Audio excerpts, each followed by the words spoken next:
এটি একটি মসজিদ কেন্দ্রিক ঘটনা। স্থান বগুড়া জেলার শিবগঞ্জ উপজেলার পীরব ইউনিয়নের বকটোটা নামক একটি গ্রামে। ঘটনাটির সময় 1980 সাল। ঘটনাটি ঘটেছে রিয়াদ আহমেদের আপন ফুপার সাথে। ঘটনাটি একটি মসজিদ কেন্দ্রিক, আর রিয়াদ আহমেদের ফুপা ওই মসজিদের মুয়াজ্জিন ও ইমাম ছিলেন। ঘটনাটি যেই রাত্রে ঘটে, ওই রাতে তিনি ভুল করে ঘড়ির সময় না দেখে তিনি ঘর থেকে বের হয়ে যান ফজরের ওয়াক্ত হয়েছে এই মনে করে। তিনি যখন ঘর থেকে বের হন, সবসময় বিশেষ করে সন্ধ্যার পরে বা যখন ফজর আজান দিতে আসেন, তিনি তার হাতে থাকা একটি টর্চ লাইট নিয়ে বের হন। তখন তো এরকম চার্জার টর্চ লাইট ছিল না, ব্যাটারি টর্চ লাইট ছিল। 5 ব্যাটারি টর্চ লাইট গুলো বেশি প্রচলিত ছিল তখন।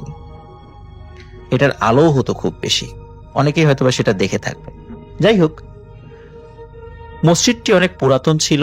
পুরাতন হওয়ার কারণে ভৌতিক ঘটনা ছাড়াও বেশ কিছু অদ্ভুত ঘটনা ঘটতো। ঠিক তেমনই দুটো বিষয়ে আমাকে রিয়াদ আহমেদ বলেছেন। যেমন, ওই মসজিদের ভেতর থেকে হঠাৎ করে নাকি সাপ বের হতো, আবার অদ্ভুত আকৃতির কিছু পোকামাকড়ও বের হতো, যেটা আসলে বাইরে কখনো দেখা যেত না, এবং এই ধরনের পোকামাকড় অনেক প্রবীণ মুরব্বীরাও কখনো দেখেনি, যেটি ওই মসজিদ থেকে বের হতো।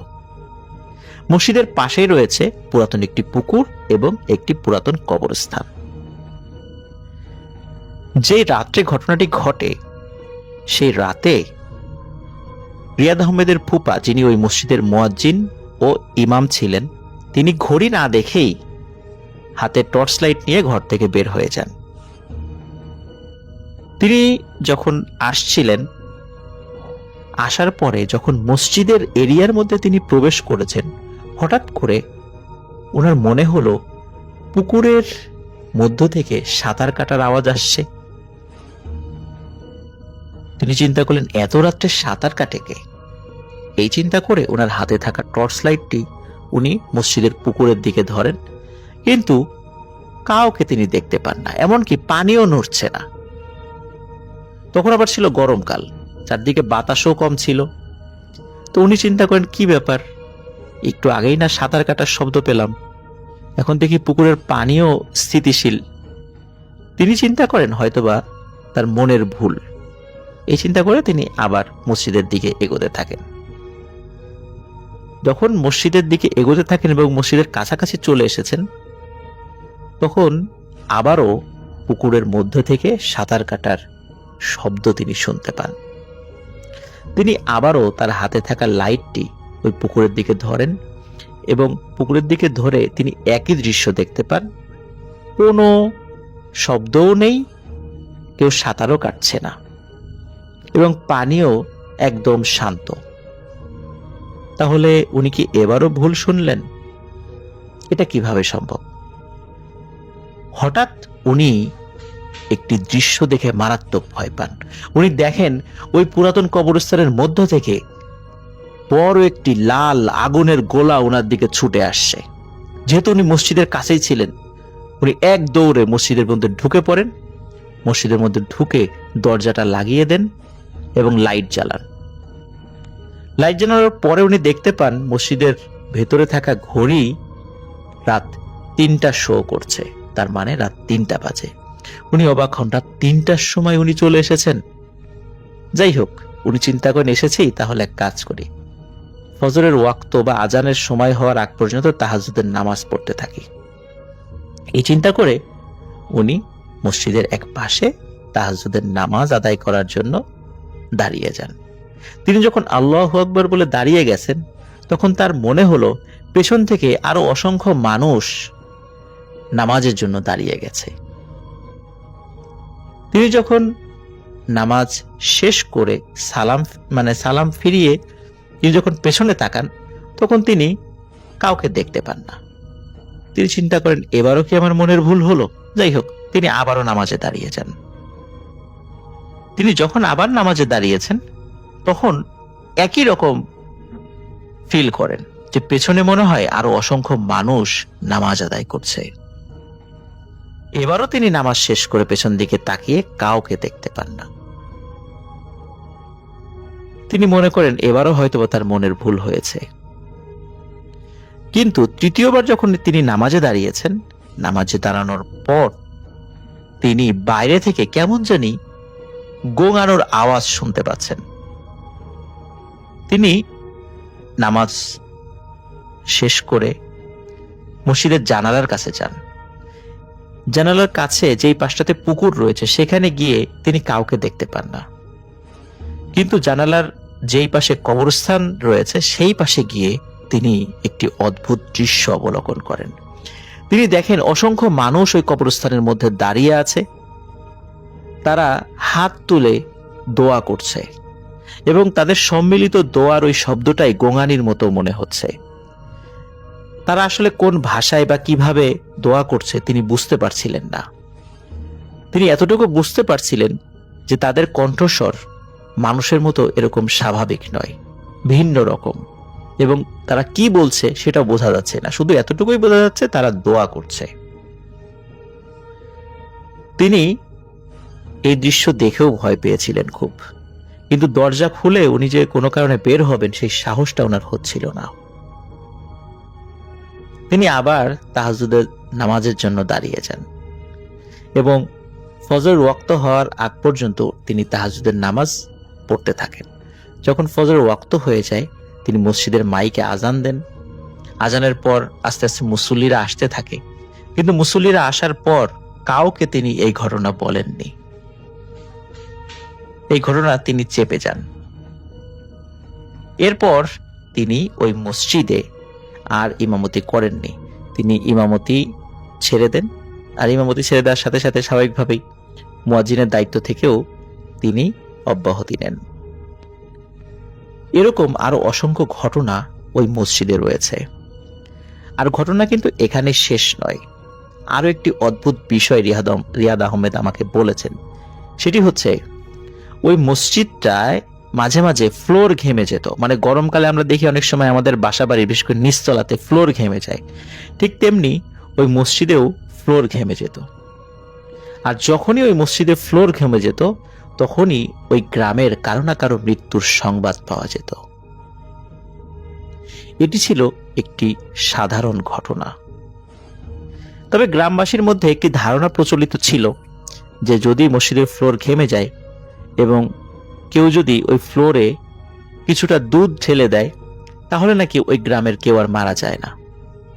তবে এটা নেহায়েত তাদের একটা ধারণা, এটার সাথে আসলে কোরআন এবং সুন্নাহর কোনো সম্পর্ক নেই এবং বাস্তবতারও আসলে কোনো সম্পর্ক নেই। যাই হোক, 1990 সালে ওই মসজিদটি ভেঙে ফেলা হয়। সেখানে আরো বড় এবং সুন্দর করে আরেকটি মসজিদ তৈরি করা হয়। ওই মসজিদে এরপর থেকে ওই যে সাপ বের হয়ে আসা, পোকামাকড় বের হয়ে আসা বা অন্যান্য অদ্ভুত যে ঘটনাগুলো রয়েছে বা ভয়ের ঘটনাগুলো রয়েছে সেটি ঘটেনি। কিন্তু মসজিদের পাশে থাকা যে পুরাতন পুকুর এবং কবরস্থান রয়েছে সেটি কিন্তু এখনো ভয়ের ঘটনা সৃষ্টি করে যাচ্ছে। লিসেনার্স, আজকে আমি যে ঘটনাটি আপনাদের সঙ্গে শেয়ার করছি এই ঘটনাটি আমাদের এলাকারই একটি ঘটনা। আমি আশা করছি যে আজকের এই ঘটনাটি আপনাদের কাছে ভালো লাগবে। তো ঘটনাটি শুরু হয় গ্রামের একটা শেষ মাতার টিনের ঘরের বাড়ি নিয়ে, যেই বাড়িটা নিয়েই মানে আমাদের গ্রামে অনেক রকমের কি বলে ভয়ানক ভয়ানক ঘটনা শোনা যায়। তারই একটি ঘটনা আজকে আমি আপনাদের সঙ্গে শেয়ার করছি। গ্রামের একদম শেষ মাথায় রহিম চাচার বাড়ি। বাড়িটা টিনের ঘর, চারপাশ ঝোপঝাড়ে ঘেরা, আর সামনেই বিশাল বড় ধানের জমি। আর এই ধানের জমিতে তিনি চাষাবাদ করেন, বিভিন্ন সময় বিভিন্ন রকমের সবজি ফলান এবং তিনি এখান থেকেই তার রুজি রোজগারের ব্যবস্থা করেন। এক রাতের কাহিনী, যেই রাতে ছিল রক্তিম পূর্ণিমা। আকাশের চাঁদটা যেন স্বাভাবিকের চেয়ে একটু বেশি লাল আর খুব বড় দেখাচ্ছিল। রাত তখন প্রায় 2টো বাজে। চারপাশে একদম নিস্তব্ধতা, মনে হচ্ছে আজকের পরিবেশটা যেন একটা ভুতুড়ে পরিবেশ হয়ে গেছে। কোনোভাবেই এই মানে আজকে রাতে বের হওয়া যাবে না। তো হঠাৎ করে রহিম চাচা ঘরের বাহির থেকে একটা অদ্ভুত রকমের শব্দ শুনতে পান।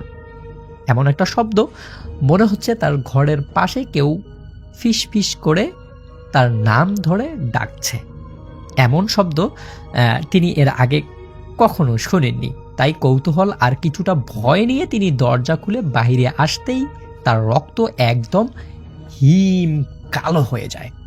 তিনি বুঝতে পারেন যে কেউ তার সাথে মজা করছে বা খারাপ কিছু হতে যাচ্ছে তার সাথে, কারণ সে বাইরে এসেই দেখেন যে সেখানে কিছুই নেই, একদম সব কিছু ঠিকঠাক আছে, কোনো মানে মানুষের আলামতে সেখানে পাওয়া যাচ্ছে না। তারপর তিনি আবার দরজা দিয়ে ঘুমিয়ে পড়েন। কিন্তু কিছুক্ষণ না যেতেই আবার তাকে ডাকার একটা শব্দ তিনি পান। এমন একটা শব্দ, যে শব্দটা তার আগে যেটা শব্দ ছিল তার থেকে কিছুটা স্পষ্ট। তারপর তিনি আবারও সাহস করে মনের কৌতূহল থেকে দরজাটা খুলেন এবং খোলার সাথে সাথে তিনি দেখেন মানে তার, আমি বলছি যে মাঠের মধ্যে তার মানে বাড়ি, তো বাড়িতে থেকে বের হতেই তিনি কি করেন, কাদামাক্তা মানে রাস্তার উপর থেকে তিনি হোঁচট খেয়ে পড়ে যান একদম মাটিতে। ঠিক তখনই আকাশ চিরে একটা তীব্র বিদ্যুৎ চমকানোর শব্দ হলো। এমন একটা মানে আলো আসলো, যেই আলোতে মনে হচ্ছে একদম দিনের মতো হয়ে গেছে। এবং সেই আলোয় তিনি দেখলেন শূন্যে ভেসে আসছে একটা দীর্ঘ সাদা পোশাক পরা নারী মূর্তি। তার মুখটা অস্পষ্ট, কিন্তু চোখ দুটো যেন আগুনের মতো লাল, ধপ ধপ করে আগুনের গোলা বের হচ্ছে এরকম। আমাদের রহিম চাচা এটা দেখে এত বেশি ভয় পান যে তিনি আসলে বুঝতেই পারতেছেন না যে তার সঙ্গে এটা কি হচ্ছে। তো রহিম চাচা তাকিয়ে দেখলেন মানে তার যে ওই যে হালকা যে আছে, তার ক্ষেতের মধ্যে পানি আছে, সেই পানির মধ্যে তার বিভৎস রকমের মাথাটা ভেসে আসছে, যার গোরগত মানে ডোরা কাটার চোখ দুটো সরাসরি এই রহিম চাচার দিকে স্থির হয়ে তাকিয়ে আছে। রহিম চাচা বিকটভাবে চিৎকার করতে চাইলেন, কিন্তু তার গলা দিয়ে কোনো রকমের শব্দ একদমই বের হচ্ছে না। আর এইরকম একটা দৃশ্য দেখার পর যে কেউ আসলে এইরকম অবস্থায় হবে এটাই স্বাভাবিক। তার মনে হচ্ছিল মানে যেন তার যে পরিবেশটা আছে এই পরিবেশটা একদম নিস্তব্ধ হয়ে গেছে, একদমই কোনো কিছুই করতে পারতেছে না তিনি। তারপর তিনি দেখলেন এই যে যে ভূতটা ছিল বা নারী মূর্তিটা ছিল, এই মূর্তিটা শূন্যে ভাসমান হয়ে ধীরে ধীরে রহিম চাচার দিকে এগিয়ে আসছে। রহিম চাচা কোনোভাবেই মানে তাকে কন্ট্রোল করতে পারতেছে না। সে যে ওই যে আমি বললাম যে পিছলা মানে রাস্তার মধ্যে কাদামাটিতে পিছলা খেয়ে পড়ছে, পড়া থেকে উঠে যে উনি যাবেন সেই রকম শক্তি তিনি তার শরীরে পাচ্ছেন না। তিনি তার মানে ছেলে মেয়ে সন্তানদেরকে ডাকার চেষ্টা করতেছেন, কিন্তু এটাও তিনি কোনোভাবেই করতে পারতেছেন না। তারপর ওই যে আকাশের যে মূর্তিটা ধীরে ধীরে তার দিকে আসতেছে, আসার একটা সময় তিনি দেখলেন তিনি মানে তার যত কাছাকাছি আসতেছে তার মানে রহিম চাচার শরীরটা যেন ততই বেশি অবশ হয়ে যাচ্ছে, তিনি কোনোভাবেই কোনো কাজ করতে পারছেন না। তারপর একটা সময় যখন রহিম চাচা তার মনের সমস্ত শক্তি দিয়ে উঠে দাঁড়ালেন, এবং যখন দাঁড়ালেন তখন দেখলেন এই যে মূর্তিটা, নারী মূর্তিটা আছে, এই মূর্তিটার বেশ কয়েকটা ভাষণ হয়ে গেছে, একটা সামনে, একটা পিছনে, একটা ডানে, একটা বামে, মানে এই নারী মূর্তিগুলো সবগুলোই তাকে একদম ঘিরে ফেলে রাখছে। তো এটা রাখার পর উনি মানে এখান থেকে কিভাবে বাঁচবেন এটা কোনো কিছুই কোনোভাবেই তিনি মানে বুঝতে পারতেছেন না। তারপর তিনি এখানে সেন্সলেস হয়ে যান। পরবর্তী দিন সকালে যখন তার ছেলে মেয়ে তাকে এই অবস্থায় দেখে এবং নিয়ে তাকে পানি এবং অন্যান্য দিয়ে যখন জ্ঞান ফেরানো হয়, গত রাত্রের ঘটনা তিনি তার ছেলে মেয়ে সন্তানদেরকে বলেন।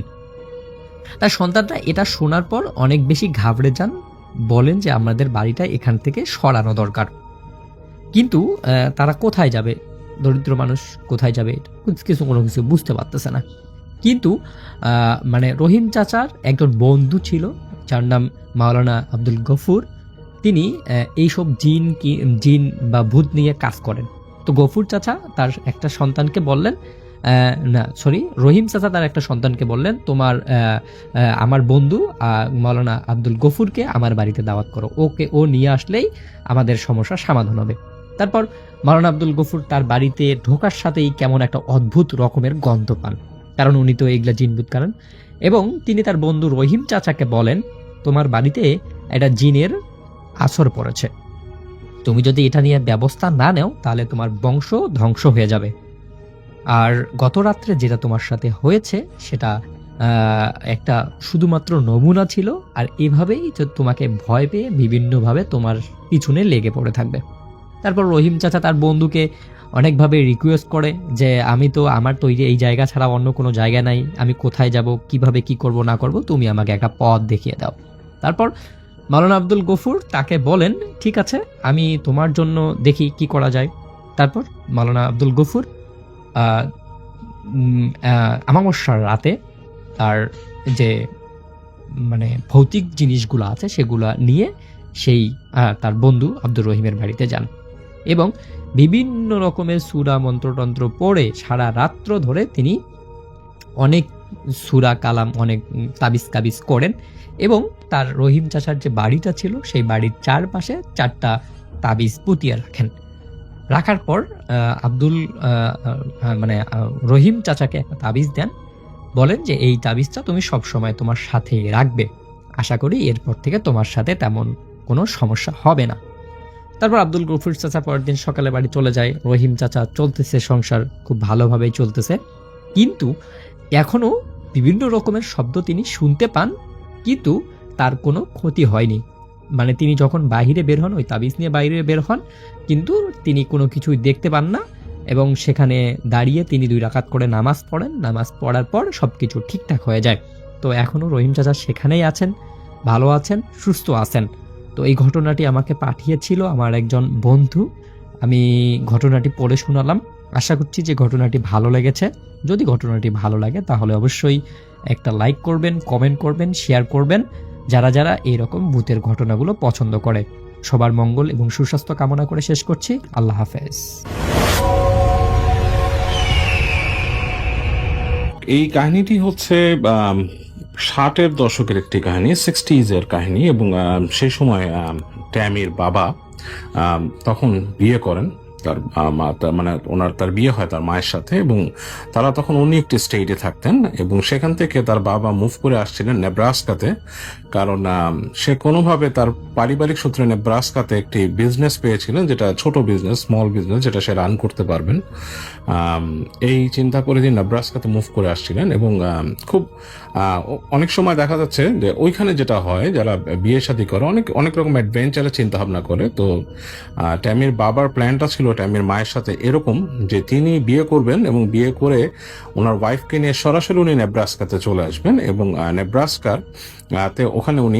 ওখানে একটি শহরে উনি একটি বাসা ভাড়া করেছিলেন, সেই বাসায় উনি উঠবেন, এরকমই তার প্ল্যান ছিল আর কি। এভাবেই তিনি চিন্তা ভাবনা করে এবং সবকিছু সাজিয়ে গুছিয়ে, এবং তাদের বিয়ের প্ল্যানিংটা ওইভাবে হয় এবং সবাই তাদের যে বিয়ে হয়, বিয়ের অনুষ্ঠান হয় এবং সবাই তাদেরকে বিদায় দেয়, এবং বিদায় দেওয়ার পরে উনি রওনা হয়ে যান ওনার যেখানে আসার জন্য, নেব্রাস্কাতে আসার জন্য, এবং উনি আসতে থাকেন।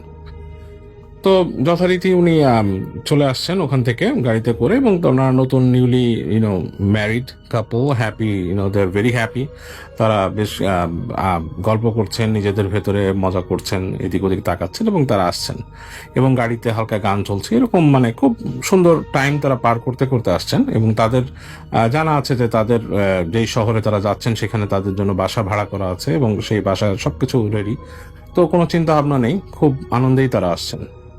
তো যখন আসেন, সেখানে আসার পথে একটা রাস্তা পড়ে তাদের, যেখানে তারা আসবে সেই রাস্তাটা ঠিক পাহাড়ের মধ্যে দিয়ে আসছে, মানে একটু like a country road, of road টাইপের। এবং ওই রাস্তাটার নাম হচ্ছে 7 Sisters রোড। এবং ওই রাস্তাটার সম্বন্ধে কিছু মিথ পরে উনি জানতে পারেন, যেটা উনি জানতেন না তখন। তো ওই রাস্তা দিয়ে উনি যখন আসছেন তখন অলরেডি সন্ধ্যা গড়িয়ে গেছে, রাত হয়ে গেছে, রাত প্রায় 8টার মতো বাজে। তো উনি আসছেন ওনার সাথে ওনার ওয়াইফ, এবং দুইজনে বেশ মানে গল্প করছেন এবং অনেকটা উনি ক্লান্ত হয়ে গেছিলেন, ঝিমিয়ে গেছেন, এবং উনি বলছিলেন যে ওনার ওয়াইফ তখন ড্রাইভ করছিলেন, মানে ওই যে যতটুকু রাস্তা ছিল ওখানে ওই রাস্তাতে ওনার ওয়াইফ ড্রাইভ করছিলেন। তো ওনার ওয়াইফকে উনি বলেন যে তুমি যদি চাও আমি সুইচ করি, আমি চালাই, তুমি এসে বসো। তো ওয়াইফ বলে আমি আসলে টায়ার্ড হয়ে গেছি, একটু সামনে যদি আমরা এই মানে কান্ট্রি এই অংশটা, এই উডস অ্যান্ড এই রাস্তাটা পার হয়ে যেতে পারি, দেন আমরা সুইচ করে নেবো, হ্যাঁ, কোনো গ্যাস স্টেশনে যে আমরা সুইচ করবো। তো ঠিক আছে, এভাবেই তাদের মধ্যে একটা প্ল্যানিং হয়। আর ট্যামির বাবাও বলে ওকে, তাহলে আমরা ওভাবেই করবো আর কি। তো যাক, তারা যাচ্ছেন। তো খুব চুপচাপ হয়ে গেছেন ওই সময়টা, এমনি কান্ট্রি রোড, রাতের বেলা, এবং ওখানে তখন বড় বড় যখন হাইওয়ে থাকে এবং রাস্তা থাকে, যে কোনো রাস্তাতে কিন্তু রাতের বেলা ওখানে যেগুলো মানে বেশ দূর দূরান্তে যায় আর কি, তো সেসব জায়গায় কিন্তু লাইটস থাকে না, মানে লাইট পোস্ট থাকে না, জাস্ট রাস্তা, হেডলাইটের আলোতে যে দেখা যাচ্ছে। তো তারা দেখছেন যে দুই পাশে গাছ গাছালি, দূরে পাহাড় পাহাড়, তো এরকম ভাবে যাচ্ছেন। তো এরকম যেতে যেতে একটা জায়গায় এসে হঠাৎ করে তাদের গাড়ির ইঞ্জিনটা স্টপ হয়ে যায়। ইঞ্জিন স্টপ হয় তো হয়, তার সাথে যেটা হয় তাদের হেডলাইট সহ অফ হয়ে যায়, মানে গাড়িটাই পুরোপুরি ডেড হয়ে যায়, মানে একটা ছোট কাশি দিয়ে গাড়িটা ডেড হয়ে যায়। তো এটাতে ট্যামির আম্মা খুব মানে অবাক হন যে কি ব্যাপার, গাড়ি এরকম স্টপ হয়ে গেল। তখন তিনি ডাক দেন, ট্যামির আব্বা বসেছিলেন, তিনি উঠে বসেন। উনি বলেন যে ওকে, লেমি চেক, আমি চেক করতেছি কি হলো। তো বা তিনি বলেন যে ঠিক আছে, তুমি এক কাজ করো, তুমি উঠে চলে যাও সামনে, যে তুমি যে বের হয়ে তুমি পিছনে বসো, আবার আমি চালিয়ে যাচ্ছি। মানে পিছনে বসতে বলেন, বলে তাহলে তুমি একটু রিল্যাক্সও করতে পারবে, না আমি দেখি কি হচ্ছে। তো উনি গাড়ি থেকে নামেন, ট্যামির আম্মাও নামে যথারীতি, এবং নেমে যেটা দেখেন যে ওই জায়গাটা খুবই নির্জন, মানে লাইট টাইট নিভে গেছে, তো অন্ধকার, মানে খুব ভয় লাগছে, মানে তাদের মধ্যে একটা অস্বস্তিকর পরিবেশ তৈরি হয়ে গেছে, মানে রাতের একটা শব্দ আছে, এবং মনে হচ্ছে ঠিক জঙ্গলের মধ্যে দাঁড়িয়ে থাকলে যেরকম সেরকম জায়গাটাও সেরকম, আশেপাশে অনেক গাছগাছালি এবং দূরে দূরে পাহাড়, মানে বেশ বেশ মানে একটা মানে একটু বেশ হরিফিক একটা পরিবেশ জায়গাটার মধ্যে। তো উনি বেশ একটু টেন্সড হয়ে যান, ভয় পান যে অন্ধকার জায়গাটা কেমন, কোনো কিছু আছে নাকি, বা কোনো, এবং অপরিচিত, এখানে তো উনি আগে থাকেননি কখনো। তো উনি বলে যে অ্যাকচুয়ালি যেটা করতে হবে, মানে আমি এক কাজ করি, আমি আমার ইসের পিছনে ফ্ল্যাশ লাইট আছে, ওটা আমি নিয়ে তারপর দেখি। তো এই অন্ধকারের মধ্যেই জাস্ট আকাশের আলো, আর কিছু নেই, গাড়ির হেডলাইট সবকিছু, ড্যাশবোর্ড সব বন্ধ হয়ে গেছে।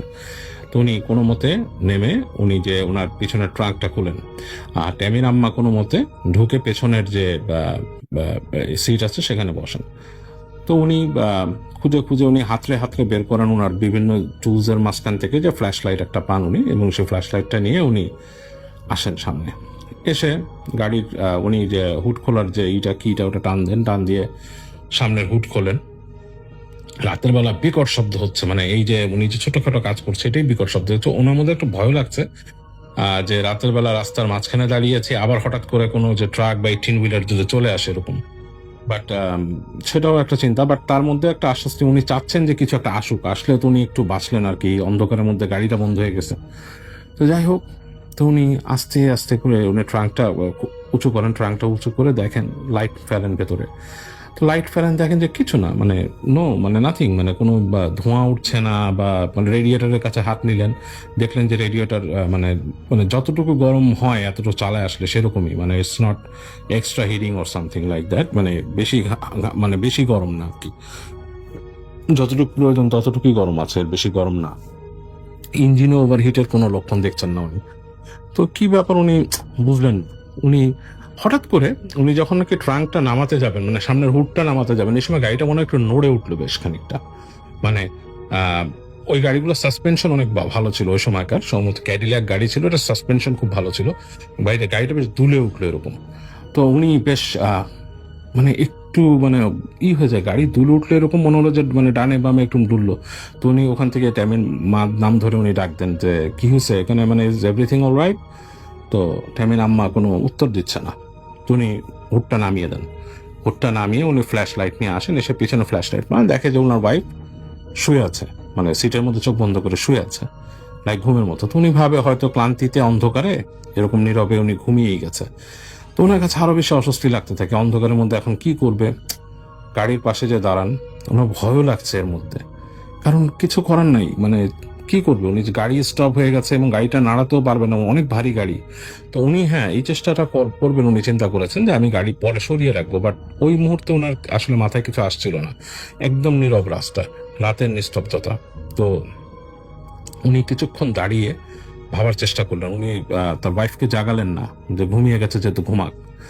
তো উনি চিন্তা করছেন যখন, তখন হঠাৎ করে ওনার মনে হলো যে ওনার পিছনে যে কিছু ঝোপঝাড় ছিল রাস্তার ওই পাশে মনে হচ্ছে খস খস খস খস শব্দ হচ্ছে, মানে গাছপালার মধ্যে দিয়ে যদি কেউ এদিক ওদিক করে সেরকম। তো উনি একটু সচেতন হয়ে গেলেন সাথে সাথে, যে ওখানে কি কোনো বন্য প্রাণী আছে নাকি।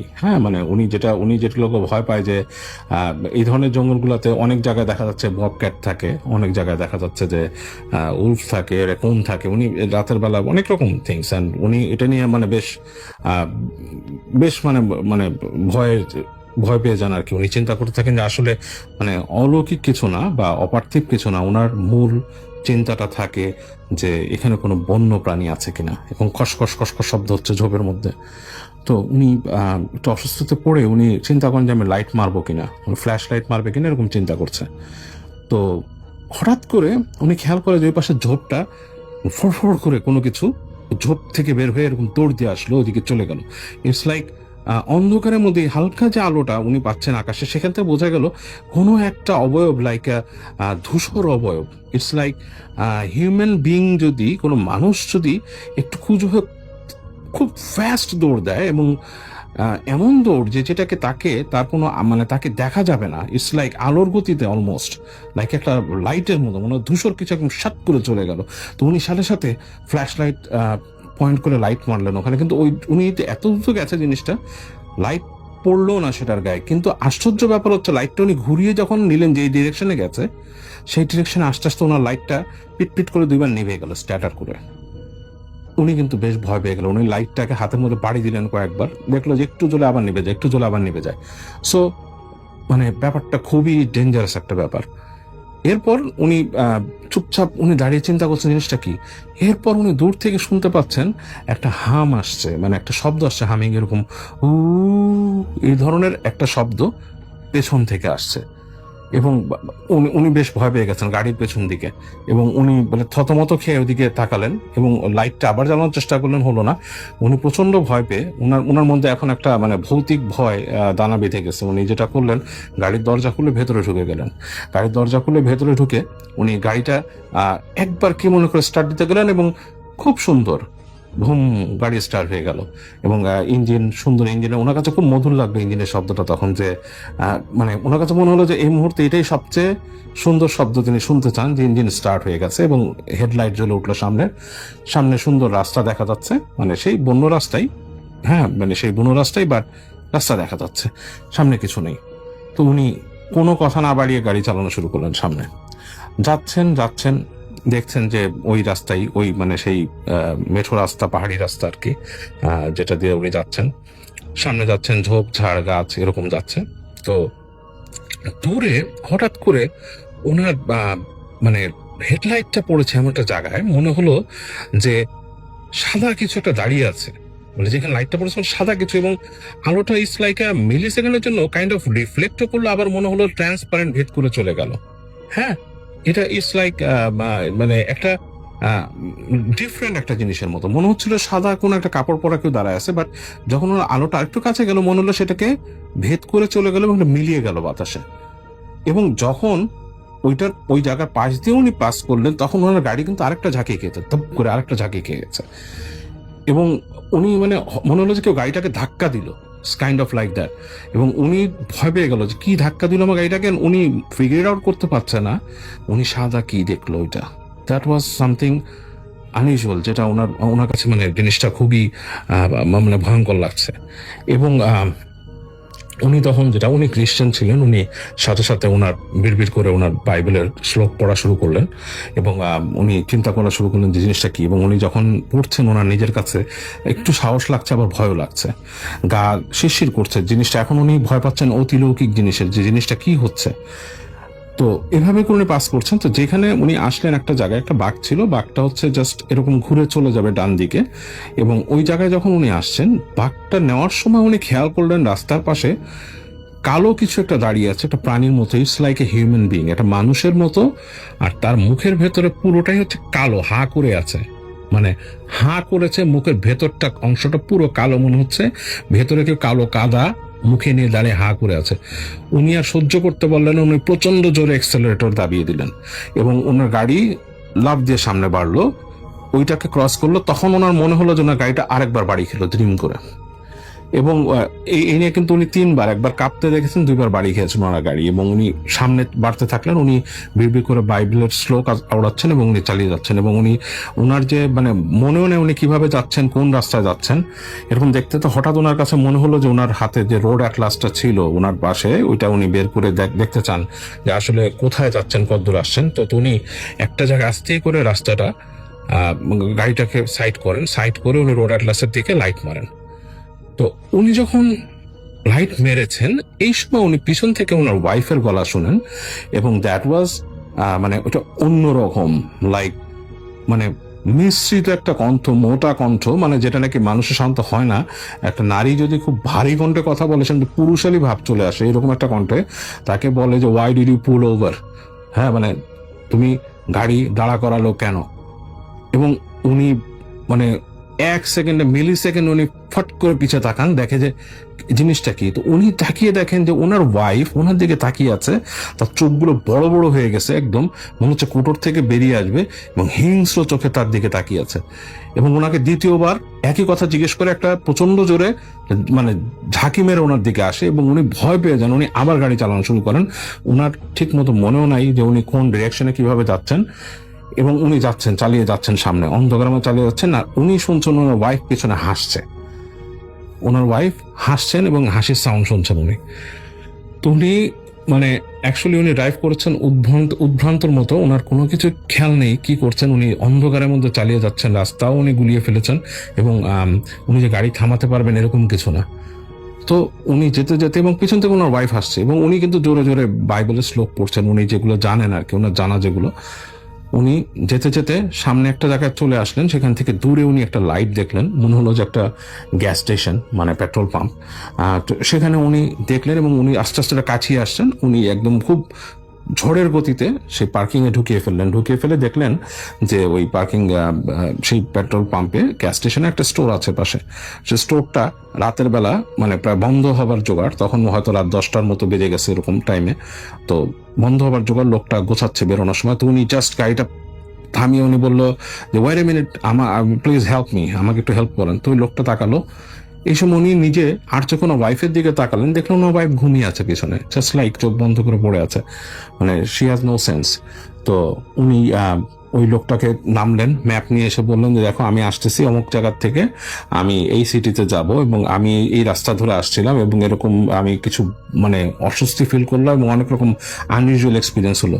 ওই লোকটার সাথে সাথে যিনি গ্যাস স্টেশন ছিল বুকে ক্রস থাকলেন, একে তিনি বললেন যে আসলে মানে ওই রাস্তা দিয়ে আমরা ট্রাভেল করি না, ইউ হ্যাভ ট্রাভেলড, তুমি ট্রাভেল করেছো, তুমি অবভিয়াসলি হয়তো এমন এমন কিছু এক্সপিরিয়েন্স করেছো যেটা আনইউজুয়াল এবং এটা করে মোস্ট অফ দ্য পিপল যারা আসে, তারা সবাই করে। রাস্তা সম্বন্ধে তোমাকে আমি এখন বলতে চাই না, কাজ আমি বাসায় যাব, আমিও এইসব ব্যাপার নিয়ে ভয় পাই। লোকটার ব্যাকগ্রাউন্ড ছিল স্প্যানিশ ব্যাকগ্রাউন্ড, সে বলছে যে এখানে আমি চোপা কাবরা মানে এই ভূত আর কি, মানে এই জিনিসগুলো নিয়ে আমি খুবই ভয় পাই, অ্যান্ড আমি এগুলো নিয়ে যেতে চাই না, আমি আমার বাসায় চলে যাব। বাট আমি ফাইনালি তখন বলে আমাকে একটু হেল্প করো যে আমি এই সিটিতে কিভাবে যাব। তখন বলে যে ওকে, তার সিটির নাম শুনে রেখে বলে যে আচ্ছা তুমি এইভাবে করেও মাতে যেতে পারবা, দেন তোমার রাস্তা এইভাবে আর কি। তো বলে দেয়।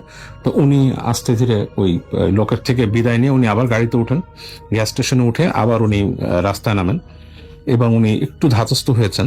উনি দোয়া পড়ছেন মনে মনে, মানে দোয়া পড়ছেন মানে ওনার বাইবেলের শ্লোক পড়ছেন এবং সামনে যাচ্ছেন উনি। এবং যখন বেশ খানিকটা আবার অন্ধকার হয়েছে পেছনে, যখন নাকি গ্যাস স্টেশনটা দেখা যাচ্ছে না, উনি আবার সেই হাসির শব্দ শোনেন এবং হাসিটা ওনার সেই স্ত্রী আবার হাসছে একইভাবে এবং খুব মানে খুব তাচ্ছিল্য ভরা হাসি।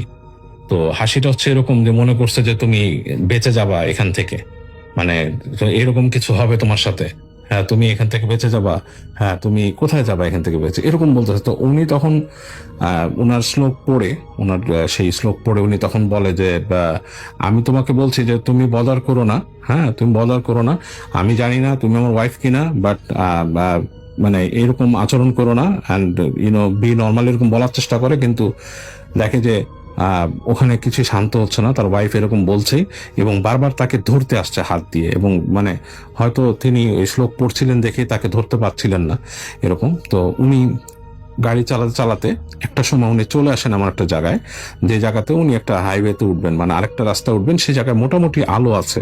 এবং ওই জায়গাটা এসে যখন উনি টার্ন নিয়ে যান, তখন দেখেন যে সবকিছু মানে ওনার ওয়াইফ আবার মানে ইসের মধ্যে এলিয়ে পড়েছে, আপনার সেই সিটের মধ্যে এলিয়ে পড়েছে, তার কোনো সেন্স নাই। তো উনি গাড়ি চালিয়ে যান, যে যে সামনে আবার এরকম একটা গ্যাস স্টেশন পান, সেখানে উনি জিজ্ঞেস করেন যে আমি এই সিটিতে যাবো, মাতে যাওয়ার রাস্তা কোথায়। তো তাকে এভাবে এভাবে করে বলে দেয়, এবং তিনি এরপর ওই এবং বলে যে আমি শহরের মধ্যে দিয়ে যেতে চাই, কোনো ওয়ে আছে কিনা। ওই লোকটাও মোটামুটি তাকে একটু অ্যাসিস্ট করে, এবং তিনি ওই ইসের ভেতর দিয়ে ওখানে চলে আসেন। উনি আস্তে আস্তে করে, যেই ওনার যে সিটি ছিল ওমাহা, ওখানে পৌঁছান, এবং ওখানে পৌঁছে উনি সেই বাসাটা খুঁজে বের করেন। তো যখন উনি বাসায় আসছেন, ততক্ষণ পর্যন্ত তার ওয়াইফ কিন্তু আর কোনো সাউন্ড করেনি, শুয়েছিল, ঘুমিয়েছিল।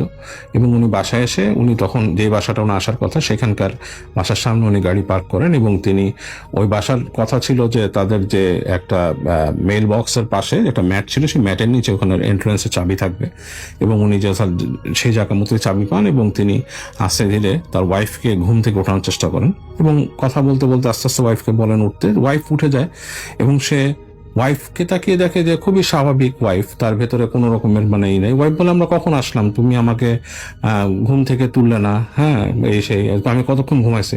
তো উনি খুব অবাক হয়ে যান, উনি কিছু বলেন না ওয়াইফকে, এবং বলেন যে আচ্ছা ঠিক আছে, আমরা পরে আলাপ করি, চলো ভেতরে যাই। তো বলে উনি আস্তে ধীরে বাসার মধ্যে ঢোকেন, এবং ওনার জিনিসপত্র নিয়ে ভেতরে বাসায় চলে যান, এবং যে উনি বাসার মধ্যে ওনার সবকিছু দেখেন, নতুন বাসা, সবকিছুই ডিফারেন্ট, এবং ওখানে সবকিছুই ফার্নিশড ছিল বাসাটা, এবং ওনাদের যা যা টুকিটাকি জিনিস ছিল উনি গাড়ি থেকে নামান। তো উনি যখন গাড়ি থেকে নামিয়ে ঢুকে যাচ্ছেন একা, ওনার ওয়াইফকে আগে ঢুকিয়ে রেখে এসছেন বাসার ভেতরে, যখন একা চলে যাচ্ছেন, ওনার কাছে মনে হলো যে ওনার গাড়ির সামনে কেউ একজন দাঁড়িয়ে আছে, মানে একটা লং ড্রেস পরা, সাদা, দাঁড়িয়ে আছে। এবং উনি এক সেকেন্ডে যদি দেখুন, যখন ঘাড় ফেরান তখন আর দেখেন না, নাই। তো উনি বাসার মধ্যে ঢুকে যান, এবং ঢুকে উনি যে বের করেন ওনাদের বেডরুম কোনটা, এবং সেটা বের করেন, সেখানে যে উনি জিনিসপত্র রাখেন, এবং রাতের বেলা ঘুমানোর চেষ্টা করেন। যথারীতি উনি ওনার ওয়াইফ ফ্রেশ হয়ে ওনার ঘুমানোর চেষ্টা করেন।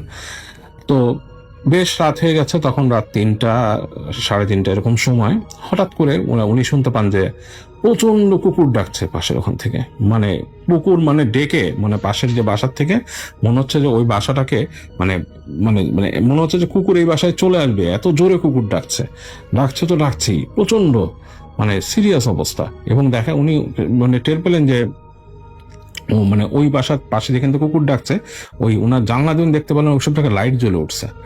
তো উনি খেয়াল করে দেখেন যে ওনার বউ নেই, ওনার ওয়াইফ ওনার পাশে নেই। তো উনি হাঁটেন, ও তাড়াতাড়ি লাফ দিয়ে ওঠেন যে ওয়াইফ কই গেল। হেঁটে হেঁটে উনি যান, যে উনি সিঁড়ি দিয়ে নিচে নামেন। নিচে নেমে দেখেন যে ওনার ওয়াইফ মাঝখানে যে টেবিলটা আছে ওনাদের, ওই যে সেন্টার টেবিল আছে সোফার মাঝখানে, সেটার উপর বসে আছে।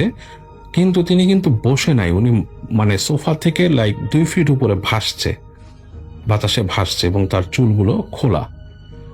উনি যখন যান, ওনার দিকে তাকিয়ে ওনার ওয়াইফ একটা হাসি দেন, বিদঘুট একটা হাসি দেন, এবং সেই হাসিটা নর্মাল মানুষের মতো না, হাসি দেন।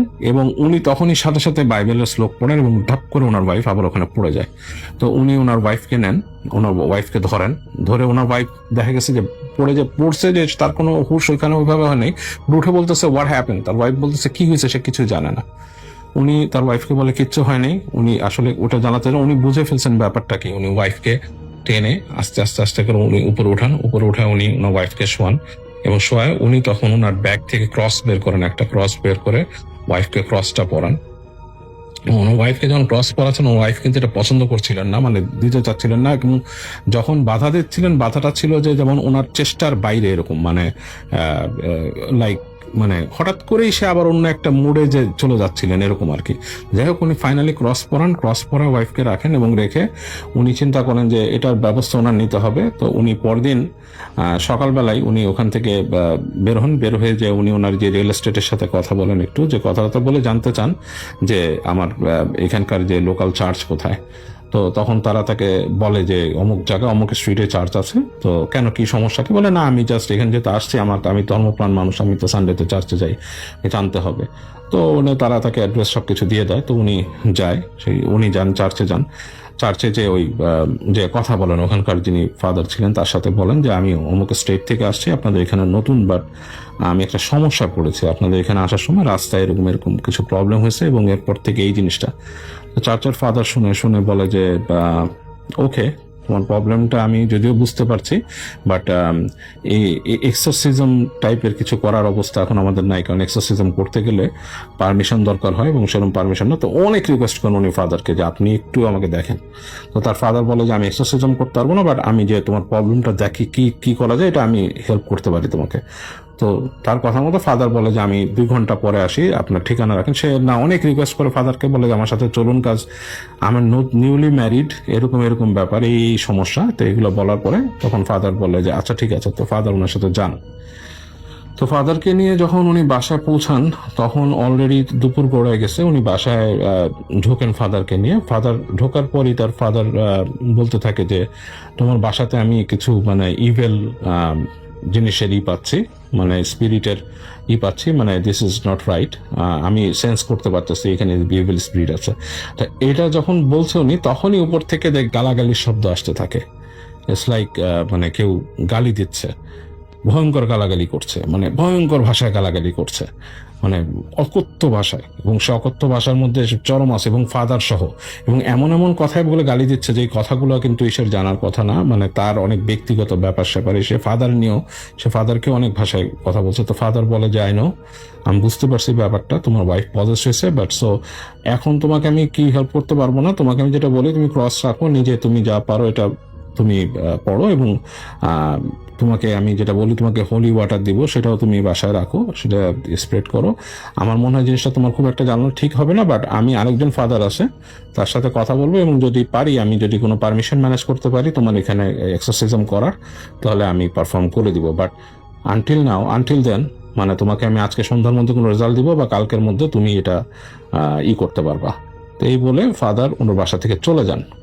ফাদার চলে যাওয়ার পরে তো বিশাল অবস্থা, মানে টেমির আব্বা তো খুবই একলা হয়ে গেছে, সে তো আসলে মানে ব্যাপারটা করতে পারতেছেন না। তো সে উপরে উঠে দেখেন যে তার ওয়াইফ মোটামুটি সবকিছু এলোমেলো করে ফেলে রাখছে, কিন্তু সে খাটের মধ্যে পড়ে আছে, এবং বেশ ভয়াবহ অবস্থা। সে যে এলোমেলো করছে, ফেলছে, নিজের হাতে টাতে ব্যথা পেয়েছে, সেগুলোর কোনো কিছু নেই, পড়ে আছে ঘুমের মতো। তো উনি ঠিক ওয়াইফকে ঠিক করতে যান, মানে উঠায় নিয়ে রাখবেন। সে হাত ধরার সাথে সাথে ওয়াইফ আবার তাকে আবার গালি দেয়, এই করে। তো উনি অনেক কষ্টে টেনে, এবং দেখে যে প্রচন্ড শক্তি হয়ে যায় তার ওয়াইফের, বলার মতো না, মানে সেটা কন্ট্রোলে রাখা তার পক্ষে সম্ভব। এবং তিনি তার নতুন ওয়াইফ তিনি মানতেও পারতেছিলেন না, উনি যে বেঁধে রাখবেন ওয়াইফকে সেই অবস্থাও না। উনি বারবার শুধু রিকোয়েস্ট করছিলেন প্লিজ, হ্যাঁ, মানে শুনছে না। এবং বারবার উনি তখন ওনার বাইবেলের শ্লোক আওড়াচ্ছিলেন এবং অনেক চেষ্টা করছেন, কিন্তু ওনার ওয়াইফ শান্ত হচ্ছে না। যখনই অ্যাগ্রেসিভ হয়ে যাচ্ছে, উনি অনেক রিকোয়েস্ট করছেন, দোয়া পড়ছেন, মানে ওনার মতো শ্লোক আওড়াচ্ছেন এবং ধরে রাখছেন, কাজ হচ্ছে না। তো একটা সময় যে একটু দেখা যায় একটু রিল্যাক্স হয়। তো এরকম করতে করতে উনি খুব আপসেট হয়ে যান, এবং দেখে যে সন্ধ্যার দিকে ওনার ওয়াইফ বেকরের মতো ঘুমানো শুরু করেন, এবং তার স্বাভাবিক যে একটা কোমল ভাবটা তার মধ্যে থেকে বিদায় নিছে নাই, এবং সে খুব রুড টাইপের চেহারা লাগতেছে তাকে, এবং সে এটা করতেছে না।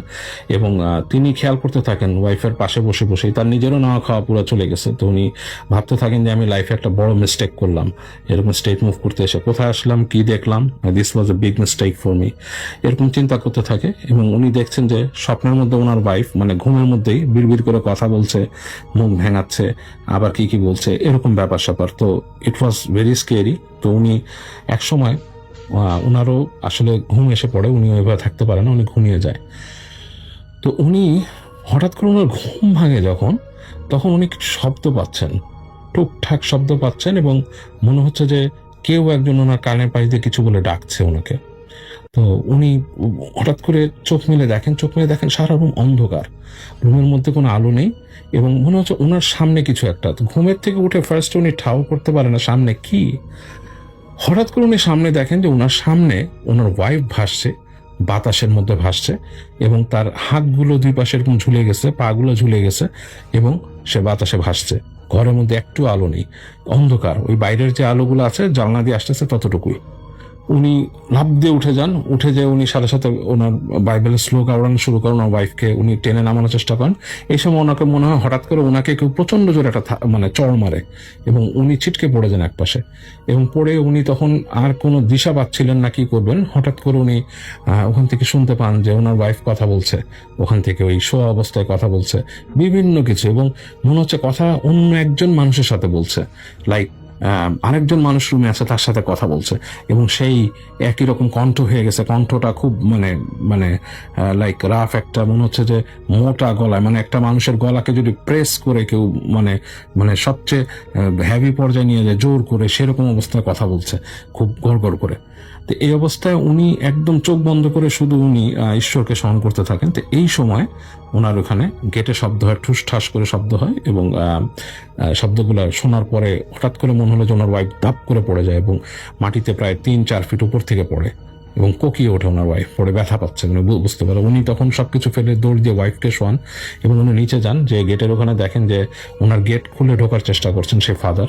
তো উনি ফাদারকে দেখে প্রচন্ড মানে সাহস পান, স্বস্তিও পান। উনি তাড়াতাড়ি যান, যে বলে ফাদার প্লিজ প্লিজ হেল্প, আমি এরকম সমস্যা আছে। তো ফাদার সাথে আরেকজনকে নিয়ে আসছিল, তো তিনি আরেকজন ফাদার তার সাথে পরিচয় করিয়ে দেন তাকে। বলে যে সে তখন বলে যে ফাদার বলে আমি বুঝতে পারছিলাম তোমার অবস্থা সুবিধার না, আমি চেষ্টা করছি এই ফাদারকে নিয়ে আসছি এবং সবচেয়ে যেটা হবে তোমাকে এখন উনি যেটা সাজেস্ট করবে উনি কথা বলবে এবং দেখবে কি করা যায়। তো যখন এই কথাগুলো বলছে উপরে আবার সেই প্রচন্ড শব্দ শোরগোল শুরু হয়ে যায়। ওনার ওয়াইফ কথা বলছে, এটা ভাঙছে, উপর শব্দ হচ্ছে, ভয়ঙ্কর কণ্ঠে কথা বলছে, মানে খুবই বাজে অবস্থা। এবং ওই ফাদারকে নিয়ে তারা যখন উপরে ওঠা শুরু করে সিঁড়ি দিয়ে, তখন দেখে যে ওয়াইফ উপরে দাঁড়িয়ে আছে এবং তিনি মানে মানে স্বল্প বসানো হয়ে গেছেন, অনেক কিছু বলছেন, এটা ওইটা ছুঁড়ে মারছেন। তো যাই হোক, কোনো মতে ওই ফাদার ওই সময় তিনি বাইবেলেরই পড়া শুরু করেন এবং আস্তে আস্তে আস্তে উপরে ওঠেন। দেখা দেখে ওনার ওয়াইফকে বেশ কন্ট্রোলে নিয়ে বসিয়ে ফেলেন, মানে বসে পড়ে উনি ওনার পড়াতে এবং ওনার হাতে একটা ক্রস থাকে এবং উনি পড়তে পড়তে ওনার হাতে হোলি ওয়াটার থাকে, সেটা গায়ে মারেন। কিন্তু দেখা যাচ্ছে তার অ্যাগ্রেসিভনেস খুব একটা কমছে না, কিছু না। তারপরও তখন ফাদার বলে যে আমি একটা জিনিস করবো এখন, আপনি যে রাস্তায় দিয়ে আসছেন আমরা সেই রাস্তায় যাব এবং আমরা সেই রাস্তায় যাব এবং সেই রাস্তায় যে ওই যেখান থেকে আসছে সেখানে এটা সমাধান করতে হবে, নাহলে সম্ভব না। তো ফাদারের কথা মতো উনি ওনার ওয়াইফকে ধরেন, নিয়ে আসেন এবং ওনার ওয়াইফ তখনও গড়গড় করছে। ওনারা গাড়িতে এনে উনি ওনার ওয়াইফকে বসান। তো খুব আনকন্ট্রোলড অবস্থা, মাঝে মাঝেই তার ওয়াইফ ছুটে যেতে চাচ্ছে, এরকম একটা অবস্থা। গাড়ির মধ্যে বসায় ফাদার সহ, ফাদারের ওই আরেকজন ফাদার যে তিনি গাড়ি নিয়ে আসছেন আর উনি ওনার গাড়ির সাথে একজন ফাদার বসেন আর কি, বসে উনি চলেন আর কি, উনি শুরু করেন।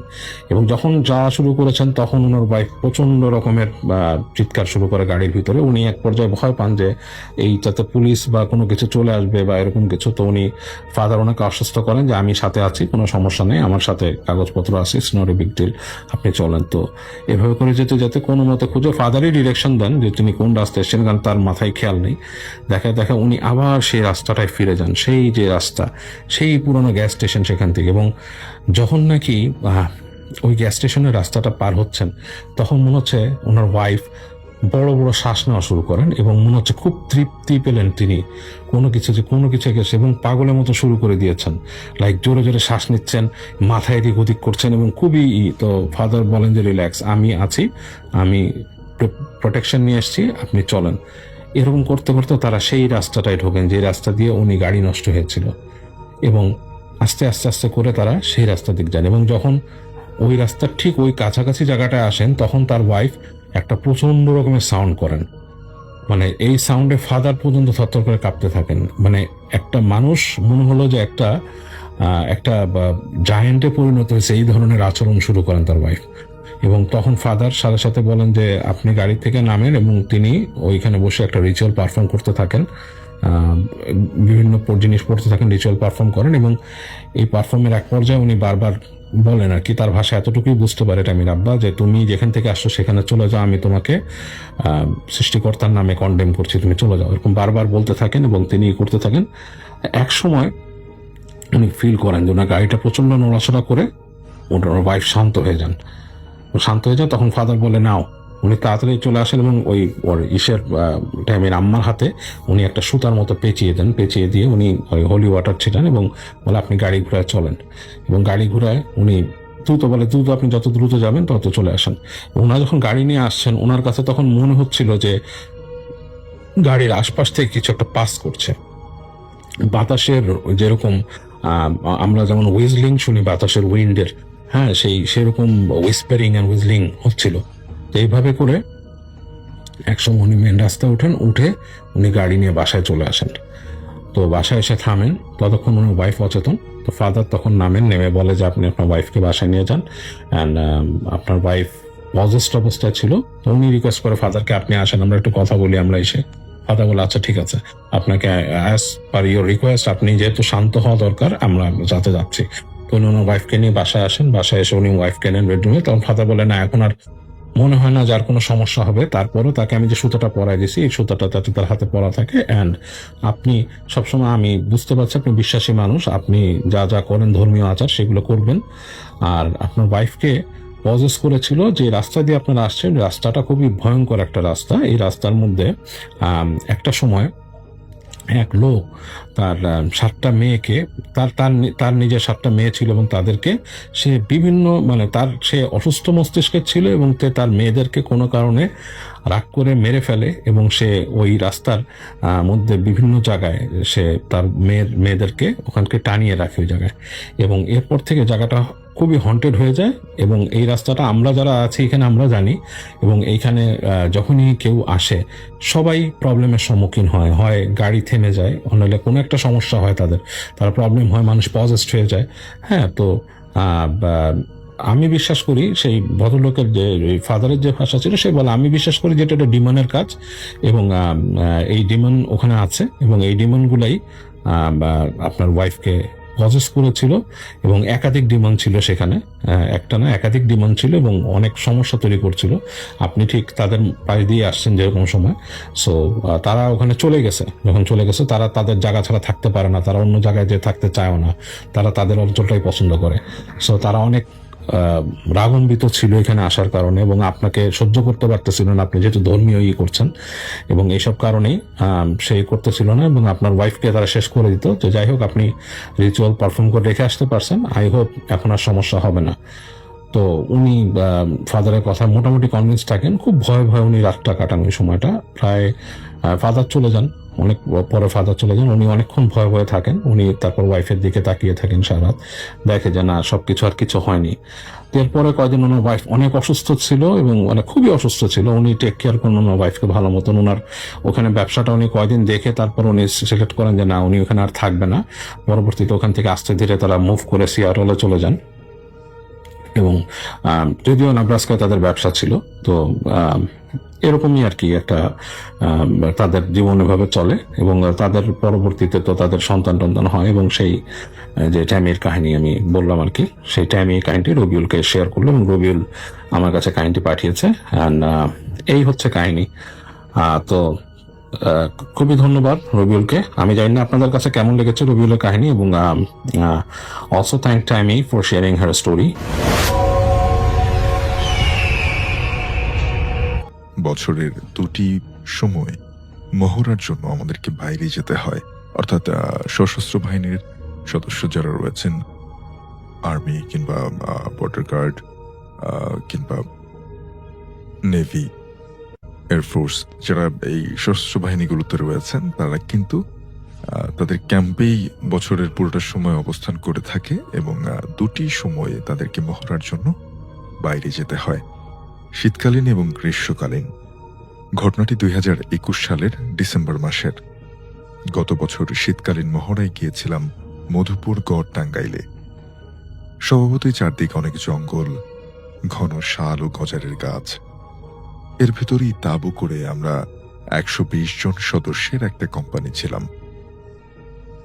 ক্যাম্পে প্রবেশের জন্য একটি মেইন রাস্তা করা হয়, অর্থাৎ ক্যাম্প থেকে বের হওয়া এবং প্রবেশের গেট একটাই। সারাদিন আমরা ক্যাম্প সেট আপ করেছি, দিনের বেলায় কোথাও কোনো সমস্যা চোখে পড়েনি। তবে অদ্ভুত একটা জিনিস লক্ষ্য করেছি, সেটা হলো মেইন গেট থেকে 150 থেকে 200 গজ সামনে একটা পরিত্যক্ত একতলা বিল্ডিং রয়েছে, যার আকৃতি ছিল অনেকটা মসজিদের মতো। বারান্দা ছিল এবং বারান্দার উল্টো দিকে একটা অতিরিক্ত অংশ ছিল, ঠিক যেমনটা মসজিদে থাকে, যেখানে ইমাম সাহেব দাঁড়ায়, সেরকম একটা জায়গা। আমাদের চেইন অফ কমান্ড সম্পর্কে সকলেই অবগত আছেন। যখন আমরা প্রথম সেই এলাকায় যাই, আমাদের কোম্পানি অধিনায়ক এর বিশেষ নিষেধ ছিল ক্যাম্প এলাকার বাইরে না যাওয়ার। চেইন অফ কমান্ড সম্পর্কে তিনি যেমনটা বলছেন, অনেকেই অবগত আছেন, যারা অবগত নয় তাদের জন্য বলে দিচ্ছে, সশস্ত্র বাহিনীগুলোতে আপনি যেই অফিসারদের অধীনস্থ, তাদের কথা আপনাকে সবসময় শুনতে হবে, মেনে চলতে হবে। এটাকে বলা হয় চেইন অফ কমান্ড।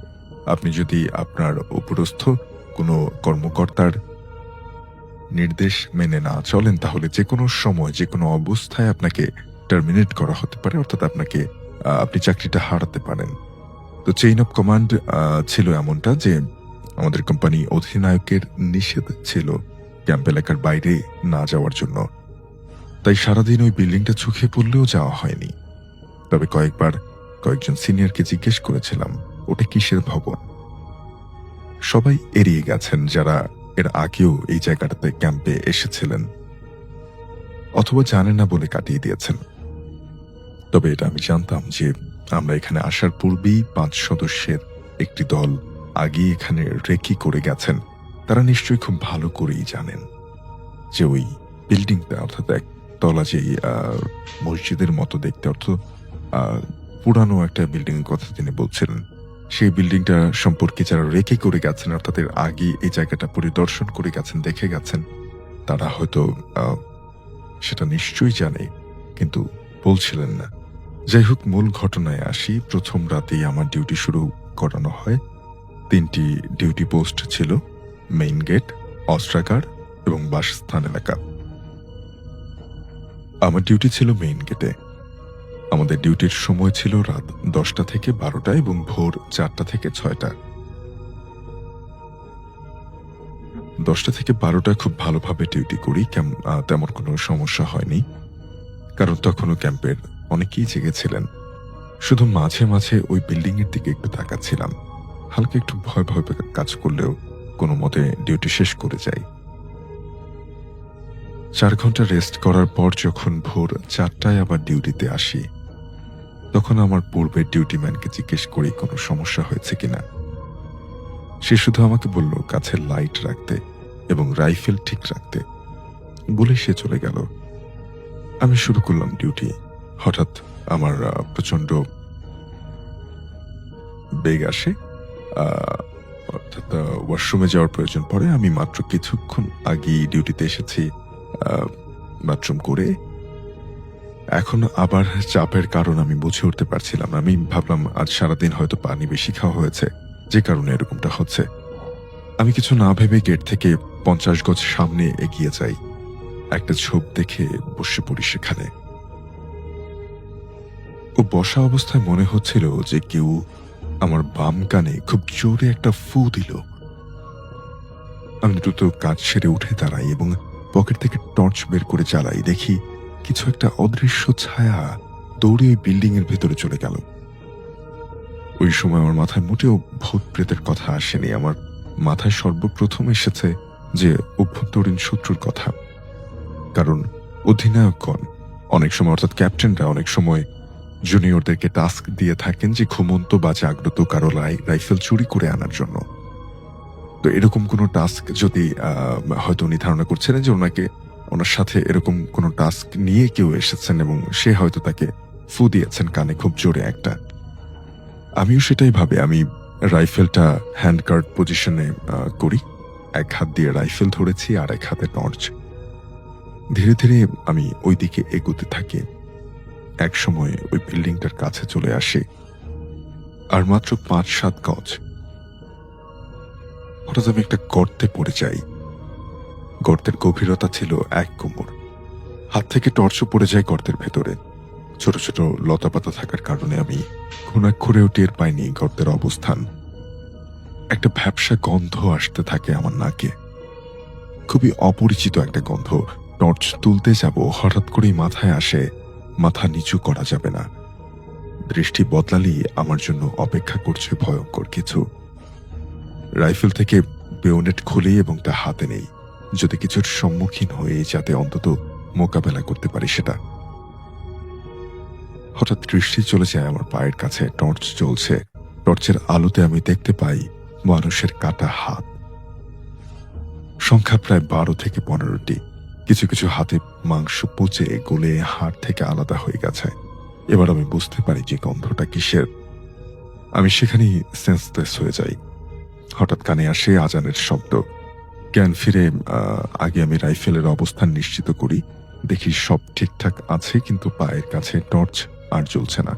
আমি প্রচন্ড ভয় পাই। পকেটে থাকা লাইটার দিয়ে একটা সিগারেট জ্বালিয়ে আমি চলে আসি ডিউটি পোস্টে। এসে দেখি ডিউটি জেসিও আর অন্যান্য পোস্টের ডিউটিম্যান আমাকে চারদিকে লাইট জ্বালিয়ে খুঁজছে। তাদের ভাষ্য মতে অস্ত্রাগার ও ডিউটিম্যান আমার চিৎকারের শব্দ শুনতে পায়। সে আর অপেক্ষা না করে ডিউটি জেসিওকে গিয়ে তোলে। তারপর থেকে 1 ঘন্টা যাবৎ তারা আমাকে খুঁজছেন। কিন্তু বিশ্বাস করেন ভাই, আমার জানা মতে আমি আমার মুখ দিয়ে একটাও শব্দ করিনি। তাহলে চিৎকারের শব্দ কে করেছিল? আমি নিজে অনেক প্রশ্নের উত্তর খুঁজতে থাকি। কি হয়েছিল ওই ছায়ামূর্তির? আমার সব ঘটনা আমি স্যারকে খুলে বলি। স্যার সবকিছু জেনে আমাকে বলে, তোমার ওই দিক যাওয়াটা মোটেও উচিত হয়নি। ওটা একটা লাশ কাটা ঘর, কিন্তু অনেক আগে থেকেই ওটা পরিত্যক্ত ঘোষণা করা হয়। রেকি করার দিন এলাকার লোকজন নাকি সতর্ক করেছিল ওই স্থান সম্পর্কে, যার কারণে আমাদেরকে ওই দিকে যাওয়া নিষেধ করা হয়। একটু পর চারদিক পরিষ্কার হতে থাকে। আমরা নিজেদের ভয় ও সন্দেহ ভাঙানোর জন্য ওই গর্ত খুঁজতে যাই, অর্থাৎ যে গর্তে তিনি পড়ে গিয়েছিলেন সে বাড়িতে যাওয়ার সময়টাতে। কিন্তু আশ্চর্যের বিষয়, আমরা 3-4 জন খুঁজেও কোথাও কোনো গর্ত খুঁজে পাইনি। এরপর আমি চলে আসি তাঁবুতে। শরীরে সেই ভ্যাপসা গন্ধ এখনো পাচ্ছিলাম। দ্রুত গোসল করি, নামাজ পড়ে দোয়া দরুদ পড়ে নিজেই নিজের শরীরে ফুঁ দেই। আল্লাহর কাছে শুকরিয়া আদায় করি, আল্লাহ আমাকে বাঁচিয়ে এনেছেন। এরপর আমরা ওই জায়গায় আরো 6 দিন ছিলাম। আর কেউ কোনো ঘটনার সম্মুখীন হয়নি। আর একটা কথা খুবই মনে পড়তে থাকে ওই 6 দিনে। দেশের জন্য শত্রুর সামনে বুক চেতিয়ে দাঁড়ানো সৈনিক মাঝে মাঝে নিজের ছায়া দেখেও ভয় পায়, যার প্রত্যক্ষ উদাহরণ আমি। এই ছিল আমার ঘটনা। জানি না কতটুকু গুছিয়ে লিখতে পেরেছি। ভালো লাগলে পড়ে শোনাবেন। সকলের সুস্থতা কামনা করি আমি বিদায় নিচ্ছি। সবাই আমার জন্য দোয়া করবেন। আসসালামু আলাইকুম।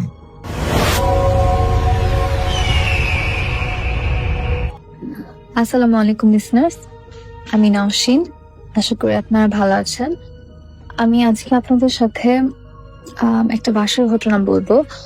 আমি সেই বাসাটাতে আমার ফ্যামিলির সাথে 1 বছরের মতো ছিলাম। বাসাটা গ্রিন রোডে ছিল এবং আমার স্কুলের খুব কাছে ছিল। আমি সঙ্গত কারণে স্কুলের নামটা বলছি না, খুবই পপুলার স্কুল। বাসাটা একটু মেইন রোড থেকে বেশ খানিকটা ভিতরের দিকে ছিল, কারণ স্কুলটা ছিল বেশ ভিতরের দিকে। তো স্কুল বাউন্ডারির মধ্যে আমাদের বাসাটা ছিল।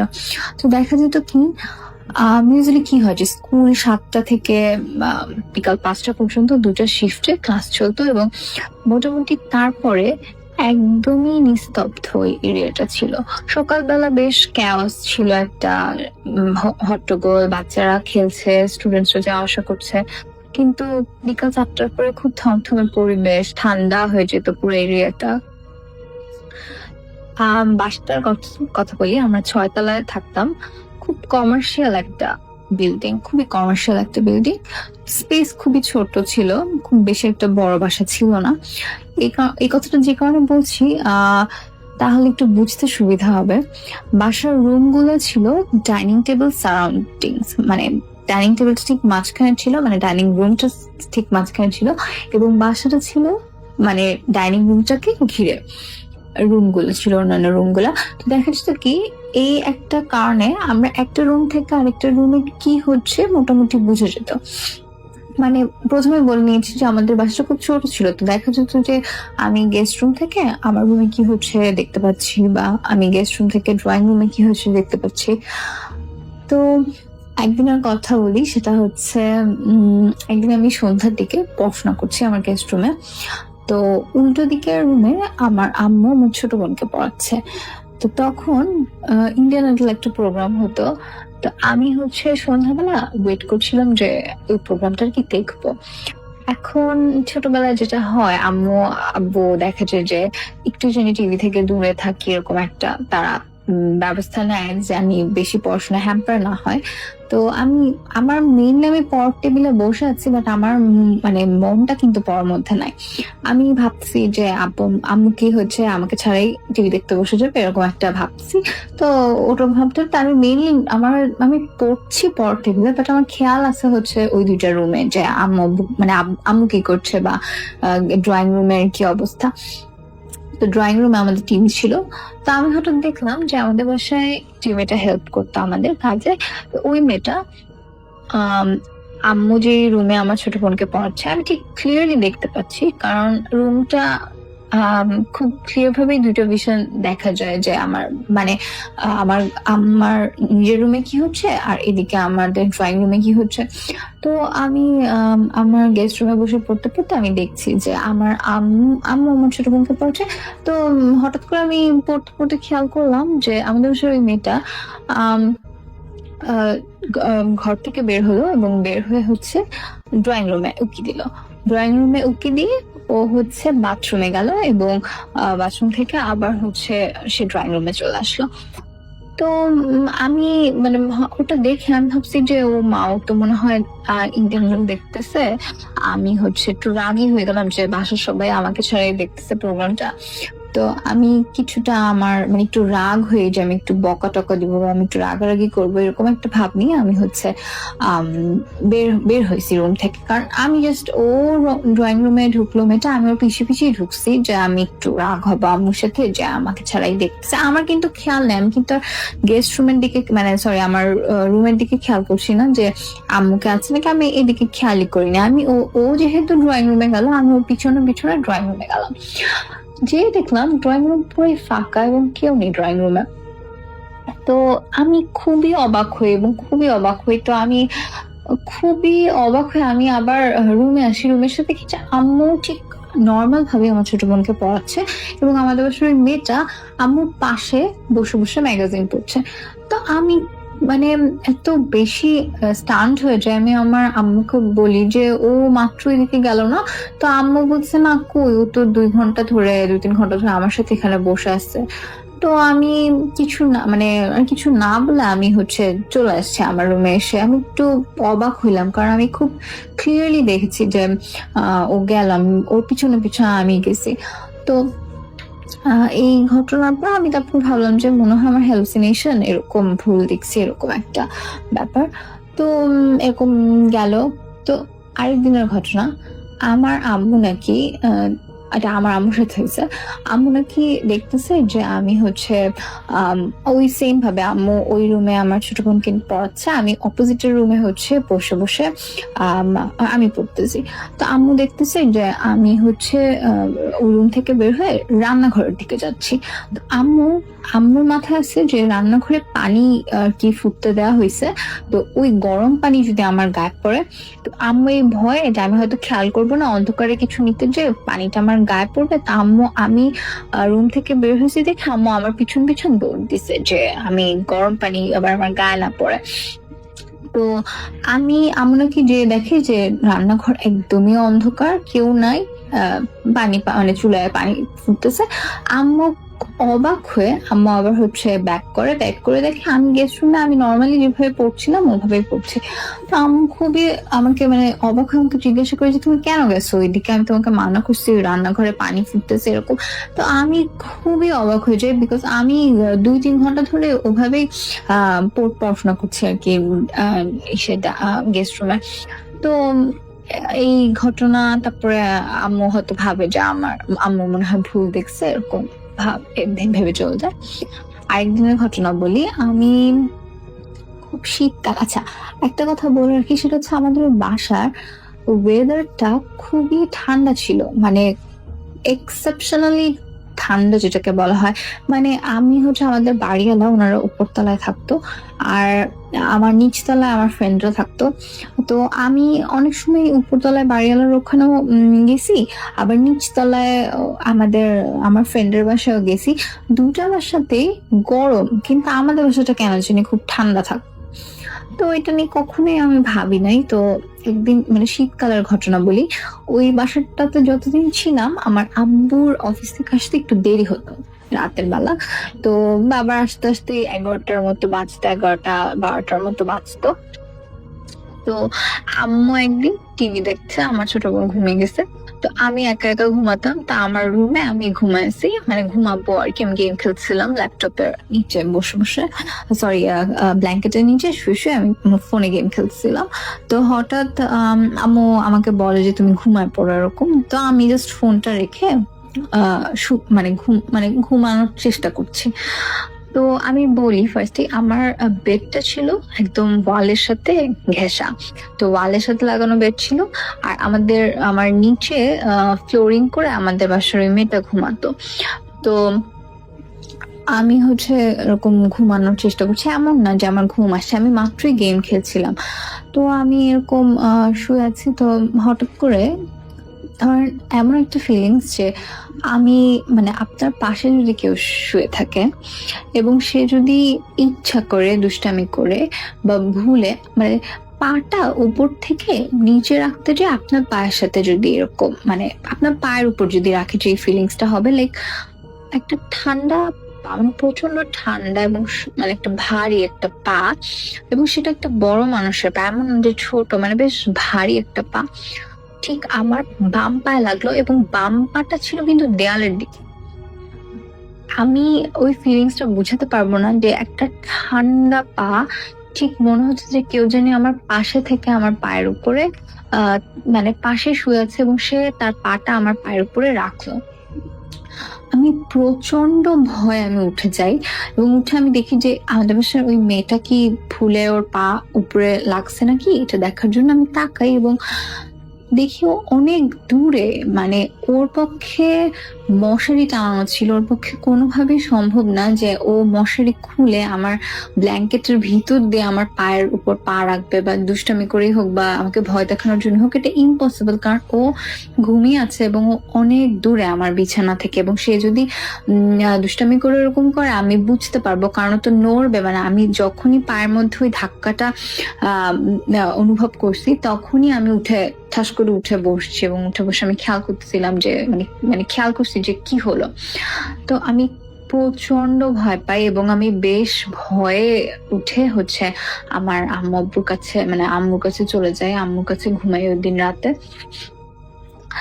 তারপরে আর একদিন ঘটনা, আমি হচ্ছে মানে আমার আম্মু নাকি এরকম শুয়ে আছে, তো শুয়ে থাকতে মানে শুয়েছে, এবং ওদিন আমার আব্বু কোনো একটা কারণে অফিসের বা আমার আব্বু হয়তো বা গ্রামের বাড়ি গেছে কোনো একটা কাজে, আমার ঠিক মনে নেই ব্যাপারটা, বাট আব্বু ওদিন বাসায় ছিল না।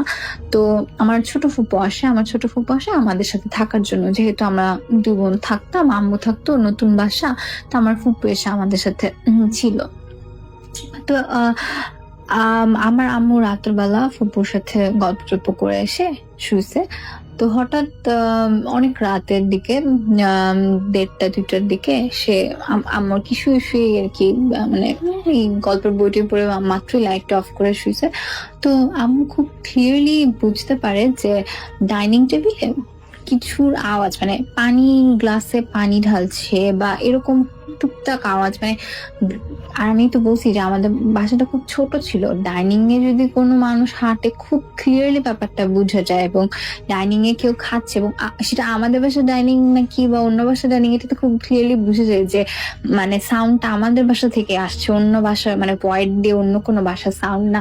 তো আম্মু শুনলো যে কেউ একজন হচ্ছে পানি মানে খাচ্ছে, বা ওই গ্লাসের ঠাস করে আওয়াজ, মানে গ্লাসটা উঠানোর আওয়াজ, পানি ঢালার আওয়াজ, গ্লাসটা রাখার আওয়াজ, এরকম মানে আওয়াজ হচ্ছে, এবং মানে চেয়ারের আওয়াজ হচ্ছে। তো আম্মু খুবই স্বাভাবিক ভাবে ভাবে যে আমার ছোট ফুপু উঠছে, ও হয়তো খিদা টিদা লাগছে রাতের বেলা। তো আমার আম্মু বলে যে এরকম মাসুমা মানে তোর কি খিদা লাগছে, বা ফ্রিজে এরকম খাবার আছে খাই সেরকম। এবং কারণ আমার আম্মু খুব কনফিডেন্ট ছিল যে কেউ মানে ফুপি উঠছে, কারণ হচ্ছে সেটা তো বুঝা যাচ্ছে যে আমাদের ডাইনিং এ আওয়াজ হচ্ছে। তো ফুপ্পিকে আম্মু বলছে যে মানে আম্মু ফুপ্পির সাথে কনভারসেশন চালাচ্ছে যে খিদা লাগলে ফ্রিজে খাবার আছে একটু গরম করে খা। তা আম্মু এরকম শুয়ে শুয়ে বলতেছে।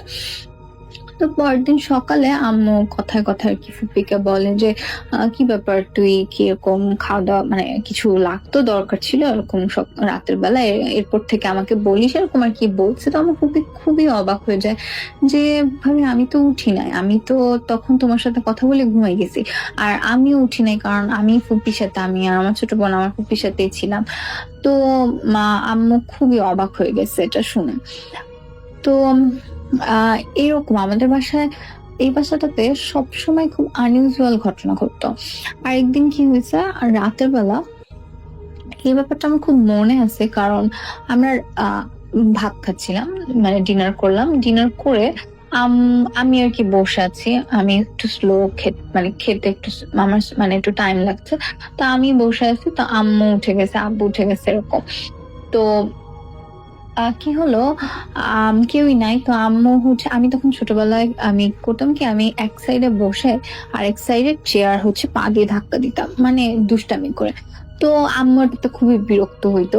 তো একদিন আমি এরকম বসে আছি খাচ্ছি, তা আম্মু হচ্ছে ওটা মানে সবাই চলে গেছে, আম্মু হচ্ছে আর কি ডাইনিং টেবিল গুছানো শুরু করছে। তো আমার আম্মু, আমি খালি দেখলাম যে আমাদের বাসার মানে আম্মু একটা কর্নারে আম্মু হচ্ছে টেবিল গুছাচ্ছে, তো আমার উল্টা দিকে যে চেয়ারটা সেটা সরে গেল, এবং ঠিক ওইভাবেই যেভাবে আমি সবসময় পা দিয়ে সরাই, দ্যাট ওয়াজ নট মি। আম্মু খুবই জোরে বকা দিছে আমাকে যে তোমাকে আমি একটা কথা বারবার বলি, তুমি কেন এই কাজটা করো, এরকম এটা ঠিক না বা এটা খারাপ অভ্যাস। তো আমি কিভাবে মাকে বুঝবো যে এটা আমি না। তো এটা মানে আমি খুবই অবাক হয়ে যাই, আমি খুবই ভয় পাই, কারণ উল্টো দিকের চেয়ারটা এরকম আস্তে করে সরে গেল, এবং আমার আম্মু যে দুষ্টামি করে করবে এটা কোনোভাবেই সম্ভব না, কারণ ডাইনিং টেবিলে আমি একাই খাচ্ছি না, আমার আম্মু দূরে আমার থেকে।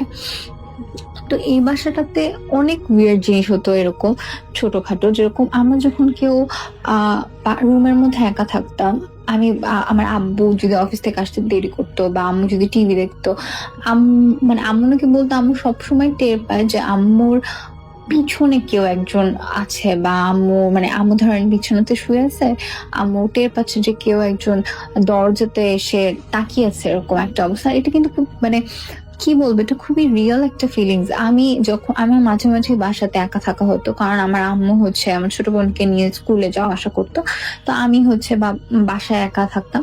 তো আমি ইউজুয়ালি ভয় পাই না, বা ওই সময়টাতে আমার মধ্যে মানে ভূত বা জিন মানে এই ব্যাপারগুলো ওরকম কাজ করতো না। কিন্তু সব সময় আমি যখনই একা থাকতাম, আমি হয়তো বা ড্রেসিং টেবিলে কিছু করছি, আমি না মানে কোনোভাবে একা থাকতে পারতাম না। যেরকম আমি এসে ড্রয়িং রুমে প্রচন্ড জোরে টিভি ছেড়ে লাইটে জ্বালিয়ে বসে থাকতাম, কারণ সব সময় মনে হতো কেউ একজন ফলো করছে।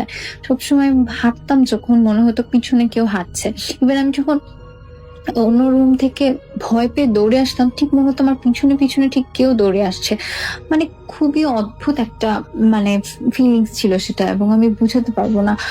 সবসময় মনে হচ্ছে কেউ তাকিয়ে আছে, সবসময় মনে হচ্ছে কেউ নিঃশ্বাস নিচ্ছে, এমন কিন্তু না, সব সময় মানে কোলাহলের মধ্যেও হয়তো বা এমন একটা সময় 10টা 11টা সকালবেলা, কিন্তু আমাদের বাসাটা খুব অন্ধকার ছিল এবং বাসাটা খুব ঠান্ডা ছিল, কিন্তু হয়তো বাইরে খুব আওয়াজ, মানে বাচ্চারা যে স্কুল ছুটি হচ্ছে, স্কুলের বাচ্চারা বের হচ্ছে, মানে ভয় পাওয়ার মতো সিচুয়েশন না, সেটা এমন না যে রাতের বেলা, কিন্তু সব সময় মনে হতো যে দেয়ার ওয়াজ আ প্রেজেন্স ইন আওয়ার হোম।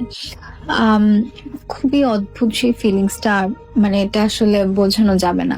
তো এই ব্যাপারগুলো আমরা কখনোই কাউকে বলি নাই, সবসময় ভাবতাম কি যে আমার হ্যালুসিনেশন, সবসময় ভাবতাম কি যে আমার আম্মু ভুল দেখছে, সবসময় ভাবতাম হয়তো বা আমরা ঘুমে আছি, বা সবসময় ভাবতাম হয়তো বা ঠান্ডা, মানে কোনোভাবে উল্টো, মানে আমরা জিনিসটাকে কাটিয়ে, মানে সবাই ফ্যামিলির প্রত্যেকে আমরা জিনিসটাকে মানে ভাবতাম আমার ভুল। তো এই বাসাটা আমরা এমন না ভূতের কারণে বা ভয়ের কারণে ছেড়ে দিচ্ছি, এমনি একটা কারণে আমরা এই বাসাটা ছেড়ে দিয়ে অন্য একটা বাসায় যাই।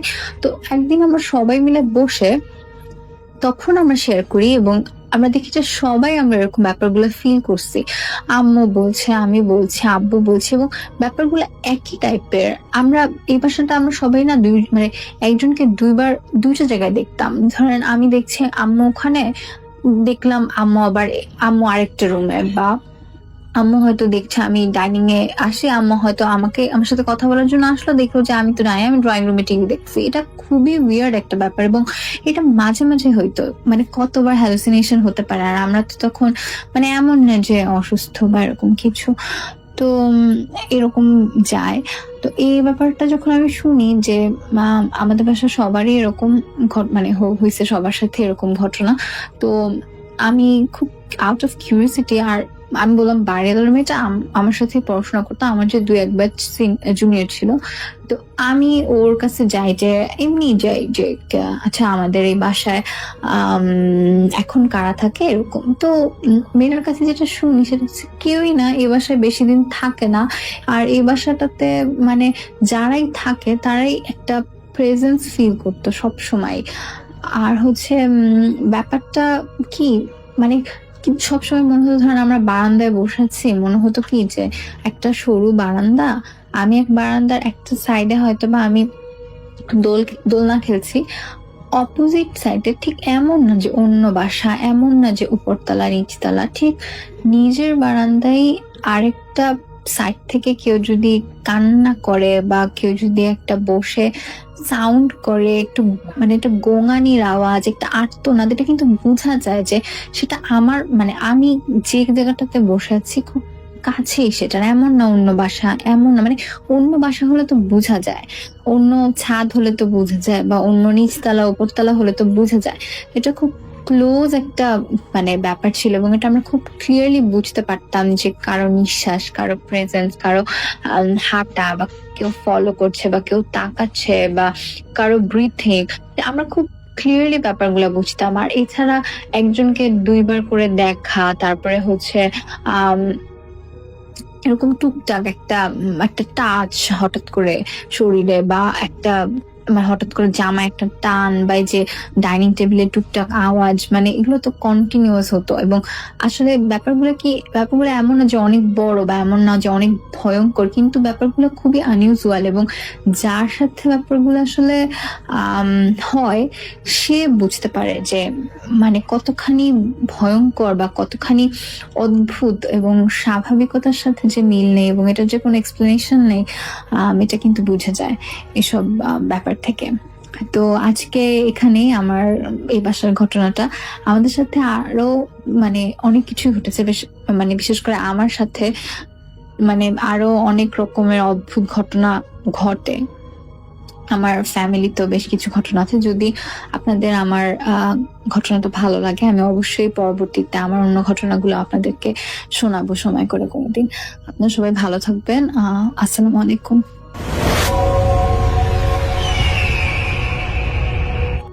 প্রিয় লিসেনার্স, এই মুহূর্তে যেই ঘটনাটি আমি আপনাদের সাথে শেয়ার করতে যাচ্ছি, এই ঘটনাটি আমাদেরকে পাঠিয়েছেন মহসিন হোসাইন নামে একজন ভাইয়া। ওনার বাড়ি জামালপুর জেলার দেওয়ানগঞ্জ উপজেলার কোনো একটি গ্রামে। সঙ্গত কারণে তিনি তার গ্রামের নামটি প্রকাশ করতে চাননি, তাই আমরাও বলতে পারছি না। ঘটনাটি যেই রাত্রে ঘটে সেই সালটা ছিল 2017 সাল। তখন তার এসএসসি পরীক্ষা চলছিল। মূল পরীক্ষাগুলো যদিও শেষ হয়ে গিয়েছিল, শেষ দিকে নন মেজর কিছু পরীক্ষা ছিল তার। সন্ধ্যার পর উনি পড়তে বসেছেন। কিছুক্ষণ পড়ার পর ওনার ভালো লাগছিল না। তখন ওনার মনে হলো বাহির থেকে একটু হেঁটে আসি। এই চিন্তা করে বাড়ির কাউকে কোনো কিছু না বলে ঘর থেকে বের হয়ে যায়। উনি চিন্তা করেন যেহেতু পরীক্ষা চলছে, এখন যদি বাড়ির কাউকে বলি যে বাইরে হাঁটতে যাব, তখন কিন্তু স্বাভাবিকভাবেই বাড়ির অন্য সদস্যরা রাগারাগি করবেন। এই জন্য তিনি কাউকে কিচ্ছু বলেননি। ঘর থেকে বের হয়ে যান এবং হাঁটতে শুরু করেন। ওই সময় যেহেতু ওনার বন্ধু বান্ধবদের সবারই এসএসসি পরীক্ষা চলছিল, তাই রাস্তায় ওনার কোনো বন্ধু বান্ধবের সাথে দেখা হয় না। উনি লোকালয় এড়িয়ে ওনাদের বাড়ির পাশেই একটি বিল রয়েছে, সেদিকে চলে যান। চিন্তা করলেন যে বিলের পাশ দিয়ে হাঁটি, একটু হাওয়া বাতাস খাই, কিছু সময় পরে আবার ঘরে ফিরে আসব। উনি যখন বিলের পাশ দিয়ে হাঁটছিলেন, হঠাৎ করে উনি দেখেন যে বিলের পাশেই একটি নৌকা বাঁধা। তো উনি চিন্তা করেন যে নৌকা যেহেতু বাঁধাই আছে, তাহলে একটা কাজ করি, 10-15 মিনিটের জন্য একটু নৌকা বেয়ে আসি, একটু বিলের মধ্যে থেকে ঘুরে আসি। যেই ভাবা সেই কাজ। উনি নৌকার দড়িটি খুলে নৌকায় বসে বৈঠা দিয়ে নৌকাটা বাইতে শুরু করেন। আস্তে আস্তে উনি বিলের বেশ ভেতরে চলে যান। যদি উনি চিন্তা করেছিলেন 10-15 মিনিটের মধ্যেই ফিরে আসবেন, কিন্তু উনি যে আসলে কত সময় নিয়ে ভিতরে ঢুকে গেছেন বিলের মধ্যে, অতটা উনি বুঝতে পারেননি।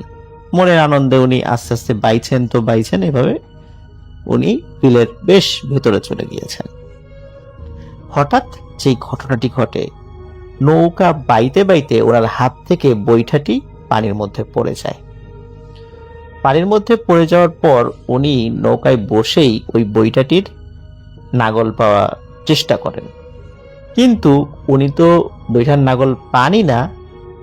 ঘটনা যেটি ঘটে যে বৈঠাটি অদ্ভুতভাবে ওনার থেকে দূরে যেতে শুরু করে। মনে হচ্ছে বৈঠাটি একাই ওনার থেকে দূরে সরে চলে যাচ্ছে। স্বাভাবিকভাবেই বৈঠাটি তার নাগালের বাইরে চলে যায়। তখন উনি কি করবেন এই চিন্তা করতে থাকেন, যখন আমি যাবো কিভাবে। হঠাৎ উনি দেখেন ওই নৌকা থেকে একটু দূরে, সেটা স্পষ্টই দেখা যাচ্ছিল চাঁদের আলোতে, একটি কলা গাছ, বড় আকৃতির একটা কলা গাছ ভাসমান অবস্থায় ছিল। এই কলা গাছটি পানির মধ্যে আস্তে আস্তে আস্তে আস্তে দাঁড়িয়ে যায়। এটি যখন উনি দেখেন, উনি চিন্তা করেন কি ব্যাপার, কলা গাছ পানির মধ্যে এভাবে দাঁড়িয়ে গেল কেন। এই কথা চিন্তা করতে করতে উনি আবার দেখেন দূর থেকে 3টি ছায়ামূর্তি পানির উপরে দৌড়াতে দৌড়াতে ওনার দিকে আসছে। উনি তখন বেশ ভয় পান যে কি ব্যাপার, পানির উপর দিয়ে দৌড়াতে দৌড়াতে 3টা মানুষের মতো কি আসছে এটা।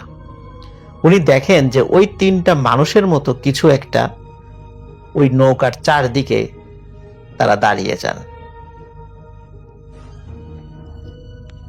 চাঁদের আলোতে তাদের চেহারাটা বোঝা যাচ্ছিল না, তবে এতটুকু বোঝা যাচ্ছিল তারা মানুষের যে আকৃতি বা স্বাভাবিক আকৃতি হয়, সেই আকৃতি থেকে বেশ বড়। তাদের চোখগুলো জলজল করছিল এবং তারা এক দৃষ্টিতে মহসিন হুসাইন ভাইয়ের দিকে তাকিয়েছিল।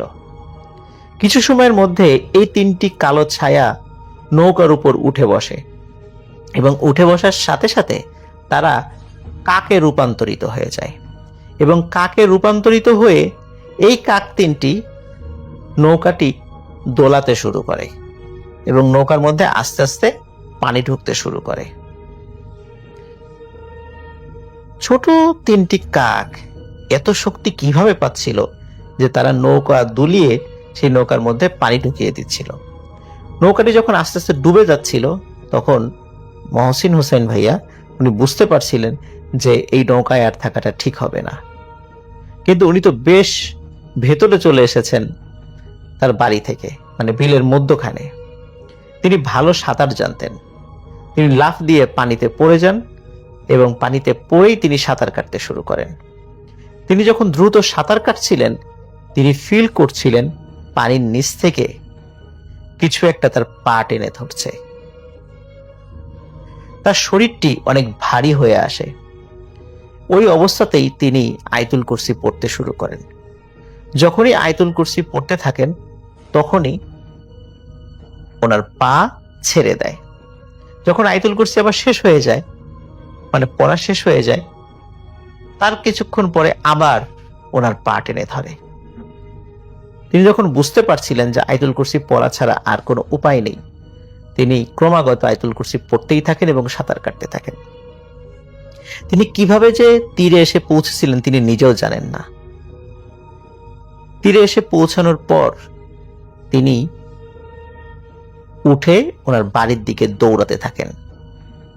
যেহেতু ওনার বাসা একদম কাছেই ছিল, উনি বাসার উঠানে গিয়ে চিৎকার দিয়ে অজ্ঞান হয়ে পড়ে যান। তার জ্ঞান ফিরে দেখেন যে আশেপাশে বাড়ির সদস্যরা তার সেবা শুশ্রূষা করছে। ইতোমধ্যে ওনার মা পাশের মসজিদ থেকে ইমাম সাহেবকে ডেকে নিয়ে এসেছেন। ইমাম সাহেব ওনাকে খুব ভালো করে পরীক্ষা নিরীক্ষা করেন এবং ওনাকে বলেন যে তুমি যখন নৌকা নিয়ে যাচ্ছিলা, তখন ওই জায়গাতে 3 জন জিন সাঁতার কাটছিল। তারা পিশাচ প্রকৃতির ছিল, কিন্তু তোমাকে ক্ষতি করতো না। কিন্তু তোমার বৈঠার আঘাত ওদের শরীরে লেগেছে, এই জন্য ওরা প্রচন্ড রাগ হয়। এই কারণে তোমাকে ওরা ডিস্টার্ব করেছিল। এরপরে ইমাম সাহেব তাকে খুব ভালো করে ঝাড়ফুঁক করে দেন। আস্তে আস্তে উনি স্বাভাবিক হয়ে যান। উনি কিন্তু তেমন অসুস্থও হন নাই, কিন্তু বেশ মানসিকভাবে উনি ট্রমাটাইজড হয়ে গিয়েছিলেন। এরপর থেকে ওনার সাথে এখন পর্যন্ত আর কোনো ঘটনা ঘটেনি। আশা করি প্রিয় লিসেনার্স, ঘটনাটি আপনাদের ভালো লেগেছে। আমি যে ঘটনাটি বলছি, ঘটনাটা আমার বড় ভাইয়ের সাথে ঘটে। বড় ভাইয়ের নাম মোহাম্মদ জাইদুল ইসলাম। বড় ভাই যেভাবে বলেছে আমি সেভাবেই লিখছি। বলা বাহুল্য, আমার বড় ভাইয়ের ডান হাতের 5 আঙুল একটা দুর্ঘটনায় কাটা পড়ে যায়। হাত তখন বাঁধা ছিল গলার সাথে। মাঠে ধান পাহারা দিতে মাঠে গেলাম রাত 12টার দিকে। তখন ধান চুরি হতো অনেক। আমি গেলাম ধানের মাঠে, গিয়ে একটা ছোট্ট পানি যাওয়ার ড্রেনের পাশ দিয়ে যাচ্ছি। জায়গাটার নাম ছোলকুড়ি। সেখানে অনেক ভয়ঙ্কর কিছু দেখা যায় এবং এখনো সেখানে ছোট বাচ্চার কান্না শুনতে পাওয়া যায়। ছোল বলতে আসলে অনেক জায়গায় ছোট বাচ্চাকে বোঝানো হয়ে থাকে। সওয়াল যেমন করে বলে যে তেমনি করে সোল বলতে আসলে অনেক এলাকায় ছোট বাচ্চাদেরকে বলা হয়ে থাকে। তো সেখানে একটা ছোট বাচ্চার কান্না শুনতে পাওয়া যায় এখন। আগের যুগে নাকি সেখানে ছোট বাচ্চা মারা হলে কবর দেয়া হতো। সেখানে গিয়ে দেখি পানির ড্রেনের মাঝখানে একটা জোলা বা ফাঁক দেখা যায়। 2 দিকে অন্ধকার, মাঝখানে জোলা দেখা যাচ্ছে কেন? আমি তখন থমকে গেলাম, কারণ চতুর্দিকে জ্যোৎস্নার আলো হালকা হালকা, তার মাঝে 2 দিকে ছায়া, মাঝখানে খোলা দেখা যাচ্ছে কেন? অর্থাৎ সেই নালার কাছ দিয়ে যখন যাচ্ছিলেন তখন তিনি দেখলেন যে চারপাশে চাঁদের আলো রয়েছে, কিন্তু সেখানে সামনে একটা জায়গাতে খুব অন্ধকার, যে জায়গাটা আসলে ছোলকুটি নামে পরিচিত, যেখানে ছোট বাচ্চাদের কান্নার আওয়াজ পাওয়া যায়। তো সেখানে গিয়ে তিনি দেখলেন মাঠের পাশে তিনি আসলে কৃষি জমি পাহারা দিতে যাচ্ছিলেন এবং দেখলেন যে চারিদিকে আলো থাকা সত্ত্বেও 2টি পয়েন্টের মাঝখান দিয়ে একটা জায়গা খুব অন্ধকার। তো বেশ অবাক হয়ে গেলেন। পরক্ষণেই আমি দেখলাম যে একটা দৈত্য আকারের মানুষ সেটার ভেতরে দাঁড়িয়ে আছে। আমার গা তখন শিহরিত হয়ে উঠল। বলে রাখি, আমার বড় ভাই অনেক সাহসী। আমি মাথা তুলে দেখি, মনে হচ্ছে আর মাথা অনেক বেশি উপরে। তার আর আমার মাঝখানে 2 ফিটের মতো জায়গা বাকি আছে। তার পায়ের হাঁটু আমার সমান। সামনাসামনি আমি দেখতে পাচ্ছি। দৈত্যটা অনেক কালো রঙের ছিল। তার পায়ের লোম ভীষণ বড় বড়। আমি 2 হাতে জড়িয়ে ধরতে পারবো না, এত মোটা ছিল তার পা। আমার হাত বাঁধা গলার সাথে সাথে এক হাতে আমার হাতটা গলার সাথে বাঁধা, অর্থাৎ তিনি আঙুল হারিয়েছেন যেমনটা বলছেন। এক হাতে লাইট আর হাতের মাঝখানে একটা ফালা নেওয়া আছে। তখন আমি সেই ফালাটা আমার হাতে নিলাম, লাইটটাকে বগলে নিলাম। ফালা লোহার তৈরি একটা সুচালু বস্তু। ফালা তারুর উরুর উপরে মারছি, আবার মনে হচ্ছে যদি ফালাটা না ঢুকে তার পায়ে, সেইভাবে আর মারছি না। অর্থাৎ সেই অবয়বটাকে দেখে সে ভীষণ ভয় পেয়ে গেল। কিন্তু গ্রামগঞ্জের মানুষ যেহেতু এরকম অভিজ্ঞতা রয়েছে, তিনি চেষ্টা করলেন যে তার হাতে যে ফালাটা আছে লোহার তৈরি, সেটাকে তার দিকে ছুঁড়ে মারবেন কিনা চিন্তা করছিলেন, এবং যদি না লাগে তার প্রতিক্রিয়া কি হতে পারে। এভাবে প্রায় 15 মিনিট আমি তার সামনে দাঁড়িয়েছিলাম। সে সামনে থেকে সরে না, আমি ওর সামনে যেতে পারছি না। কিন্তু সেই দৈত্য কোনো কথা বলছে না, একেবারে ঠায় দাঁড়িয়ে আছে শুধুমাত্র। আর যদি সেই দৈত্যটাকে না দেখতে পারতাম, তাহলে তার পায়ের নিচ থেকে আমি চলে যেলেই চাপা দিয়ে কিছু একটা মারত। তারপরে একটু চোখ পাল্টানোর সাথে সাথে আমার সামনে থেকে অনেক দূরে চলে গেল। আমিও তার সাথে সাথে সেখান থেকে চলে গেলাম। আমিও তার সাথে যাচ্ছি, কিন্তু কিছু পরে ভাবলাম যে আমাকে নিয়ে যাচ্ছে পানির বিলের দিকে। অর্থাৎ সে অনেক দূরে চলে গেল মুহূর্তের মধ্যে, এবং দেখলেন যে দূরে থাকা সত্ত্বেও সে নিজেও মুভ করছে, সে নিজেও যাচ্ছে, এবং তিনি ধারণা করলেন যে আমাকে পানির বিলের দিকে নিয়ে যাচ্ছে। অর্থাৎ তিনি কৃষি জমিতে ছিলেন, যেটা শুকনো জায়গা, বিলের মধ্যে পানির আধার। তো সেই পানির বিলের দিকে নিয়ে যাচ্ছে। আমি তখন ভাবলাম যে এই অশরীরটা আমাকে বিলের দিকে নিয়ে যাচ্ছে, সেখানে নিয়ে আমাকে কিছু করবে। এই ভেবে আমি আমার জমির দিকে ফিরে আসলাম। কিছুক্ষণ পরে দেখি আমার থেকে 20 ফিট দূরে একটা আগুনের গোলা মাটি থেকে 2 ফিট উপরে জ্বলছে, আর সেই গোলার ছিটকে ছিটকে মাটিতে পড়ছে। তখন আমি আমার নিজের জমিতে আসলাম, যে অন্যের জমিতে এখন থাকা যাবে না, সে ক্ষতি করে বসবে। তারপরে জমির শেষ মাথায় টোলের কাছে আসলাম ধান পাহারা দেওয়ার জন্য, যেটা বানিয়েছিলাম। এসে দেখি টোলের ভেতরে 2 জন কাজের ছেলে শুয়ে আছে। আমি জানতাম না যে তারা টোলের ধান পাহারা দিতে এসেছে। তারপরে আমি সেই অশরীরী বা সেই জিনটাকে উদ্দেশ্য করে বললাম যে আজকে তোর কপাল ভালো যে আমি জানতাম না টোলে মানুষ ছিল, না হলে আজকে তোরে দেখাতাম। বলার কিছুক্ষণ পরে দেখছি ধানের নাড়ার শব্দ হচ্ছে, কি যেন আমার দিকে আসছে। ভাবছি মনে হয় ওই অশরীরটাই আসছে, কিন্তু পরে দেখলাম যে একটা বিশাল বড় বিড়াল আসছে এদিকে। আমার জীবনে আমি এত বড় বিড়াল দেখিনি। সে কাছে এসে আমার থেকে 1 ফিট সামনে দাঁড়িয়ে আমার দিকে তাকিয়ে আছে। আমি ভাবছি ফালা দিয়ে আমি মারবো নাকি। পরক্ষণে আবার ভাবছি যে তার সাথে আমি পারবো না, কারণ আমি আবার 1 হাত দিয়ে কি করব, আর 1 হাত গলার সাথে বাঁধা আছে। তারপরে ভাবছি যে টোলে 2 জন শুয়ে আছে, তারা ছোট, তাদের যদি কোনো ক্ষতি করে, এইভাবে আমি আর মারছি না। অর্থাৎ সেই অশরীরী বা জিনের সাথে গ্রামের মানুষগুলোর যেহেতু খুব ফ্রিকুয়েন্টলি আসলে বিভিন্ন জায়গায় দেখা যায়, তো তারা এই বিষয়ে বা জিনদের সাথে আসলে একটা অন্যরকম কমিউনিকেশনও থাকে, যে তাদেরকে বিভিন্নভাবে প্রতিহত করার চেষ্টা করে। তো আমি আর সেই ভেবে, যেহেতু 2 জন ছোট মানুষ, ছোট বাচ্চা ছেলে সেই ধান ক্ষেত পাহারা দিচ্ছিল, তাদের কোনো ক্ষতি করতে পারে বলে আমি আর ফালাটা ছুঁড়ে মারলাম না।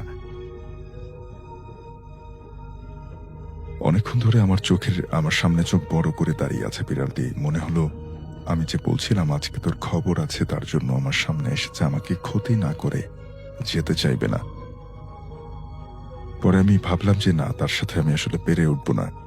পরে আমি তাকে বললাম যে বাবা, আমি তোর কোনো ক্ষতি করি নাই, আমার জানা মতে যদি অজান্তে কোনো ক্ষতি করে থাকি তাহলে আমার ক্ষমা করে দে। আমাকে ধান পাহারা দিতে আসছি, আমাদের কাজ আমাদেরকে করতে দে, তোর কাজ তুই করে।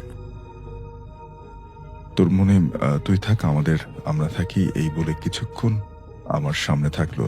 তারপরে সে আপন ইচ্ছা মতো যেতে লাগলো ওই ছোট কুলির দিকে, অর্থাৎ যেই জায়গাটাতে অন্ধকার দেখছিলেন। কিছু দূর যাবার পরে আমি লাইট মারলাম তার দিকে, তখন সে আমার দিকে এমন ভাবে চোখ বড় করে তাকালো যে আমি ভয় পেয়ে গেলাম। তারপরে আবার বললাম যে যে যা বাবা, তুই চলে যা। আবার সামনের দিকে চলে গেল। সেই ছোলকুড়ি পুকুরের পাড়ে একটা খেজুর গাছ ছিল, ওই গাছের উপরে উঠে গেল বিড়ালটা। আমি আর সারা রাত ঘুমালাম না, বসে বসেই কাটিয়ে দিলাম। ভাবলাম আবার যদি আসে আমাদের কি ক্ষতি করতে। ঘুম গেলে আসে কোনো ক্ষতি নয় এইভাবে, অর্থাৎ ঘুম গেলে আবারও ঘুমানো যাবে, কিন্তু সে কোনো ক্ষতি করে গেলে সেটার কি হবে। কিন্তু সারা রাত ঘুম আসলো না শফিন ভাই। এই ঘটনা আমার বড় ভাইয়ের ভূত নাইট শো এর একজন ভক্ত আমি। এপিসোড মিস করি না, মিস হলে ডাউনলোড করেও শুনি। পরিশেষে এটাই বলবো যে ভূত নাইট দীর্ঘজীবী হোক শফিন ভাই। বাংলা টাইপ করতে ভুল হলে ক্ষমার দৃষ্টিতে দেখবেন। আমার বড় ভাইয়ের হাত কাটা অবস্থায় আরো বেশ কিছু ঘটনা ঘটে গেছে, সেগুলো অন্য সময় পাঠাবো। ঘটনাটি আমাদেরকে ইমেল করে পাঠিয়েছেন মোহাম্মদ আল আমিন, নওগাঁ জেলার পত্নীতলা থানার আমাইর ইউনিয়নের শেরপুর গ্রাম থেকে। আসসালামু আলাইকুম প্রিয় লিসেনার্স, এতক্ষণ থেকে আপনাদেরকে অনেকগুলো ভয়ানক ভয়ানক ঘটনা শোনানো হয়েছে। এই ঘটনাগুলোর মধ্য থেকে কোন ঘটনাটি আপনার কাছে সব থেকে বেশি ভয়ানক বলে মনে হয়েছে সেটি কিন্তু জানাতে পারেন আমাদের ভিডিও কমেন্ট সেকশনে। আর এরকম ভয়ানক ভয়ানক ঘটনাগুলো যদি আপনি একত্রিত অনেকগুলো পেতে চান তাহলে কিন্তু অবশ্যই আমাদের চ্যানেলটি ভিজিট করবেন। আমাদের চ্যানেলের প্রত্যেকটা এপিসোড অনেক বেশি ইন্টারেস্টিং, আর প্রত্যেকটা ঘটনা বাছাই করা সেরা কিছু ভয়ানক ঘটনা, যে ঘটনাগুলো শুনলে আপনাদের ভালো লাগবে। আপনারা যে ভয়ের সঞ্চয় করতে চাচ্ছেন, মানে ঘটনাগুলো শুনে আপনাদের একটু অদ্ভুত লাগবে, সেটাই কিন্তু করতে পারেন যদি আপনারা আমাদের ভিডিওগুলো দেখেন। তো প্রিয় লিসেনার্স, যারা যারা এখন পর্যন্ত আমাদের ভিডিওটি দেখছেন তাদেরকে রিকোয়েস্ট করব, যারা যারা আমাদের চ্যানেলটি এখনো সাবস্ক্রাইব করেননি তারা অবশ্যই চ্যানেলটিকে সাবস্ক্রাইব করবেন, পাশে আসে বেল আইকনটি অন করে রাখবেন। আর ইতিমধ্যেই যারা যারা আমার একজন সাবস্ক্রাইবার তাদেরকে অসংখ্য অসংখ্য অসংখ্য ধন্যবাদ। সবাই ভালো থাকবেন, সবার মঙ্গল এবং সুস্বাস্থ্য কামনা করছি, এবং আগামী ভিডিও আগামী এপিসোড দেখার আমন্ত্রণ জানিয়ে শেষ করছি। সবার মঙ্গল এবং সুস্বাস্থ্য কামনা করছি। আল্লাহ হাফেজ।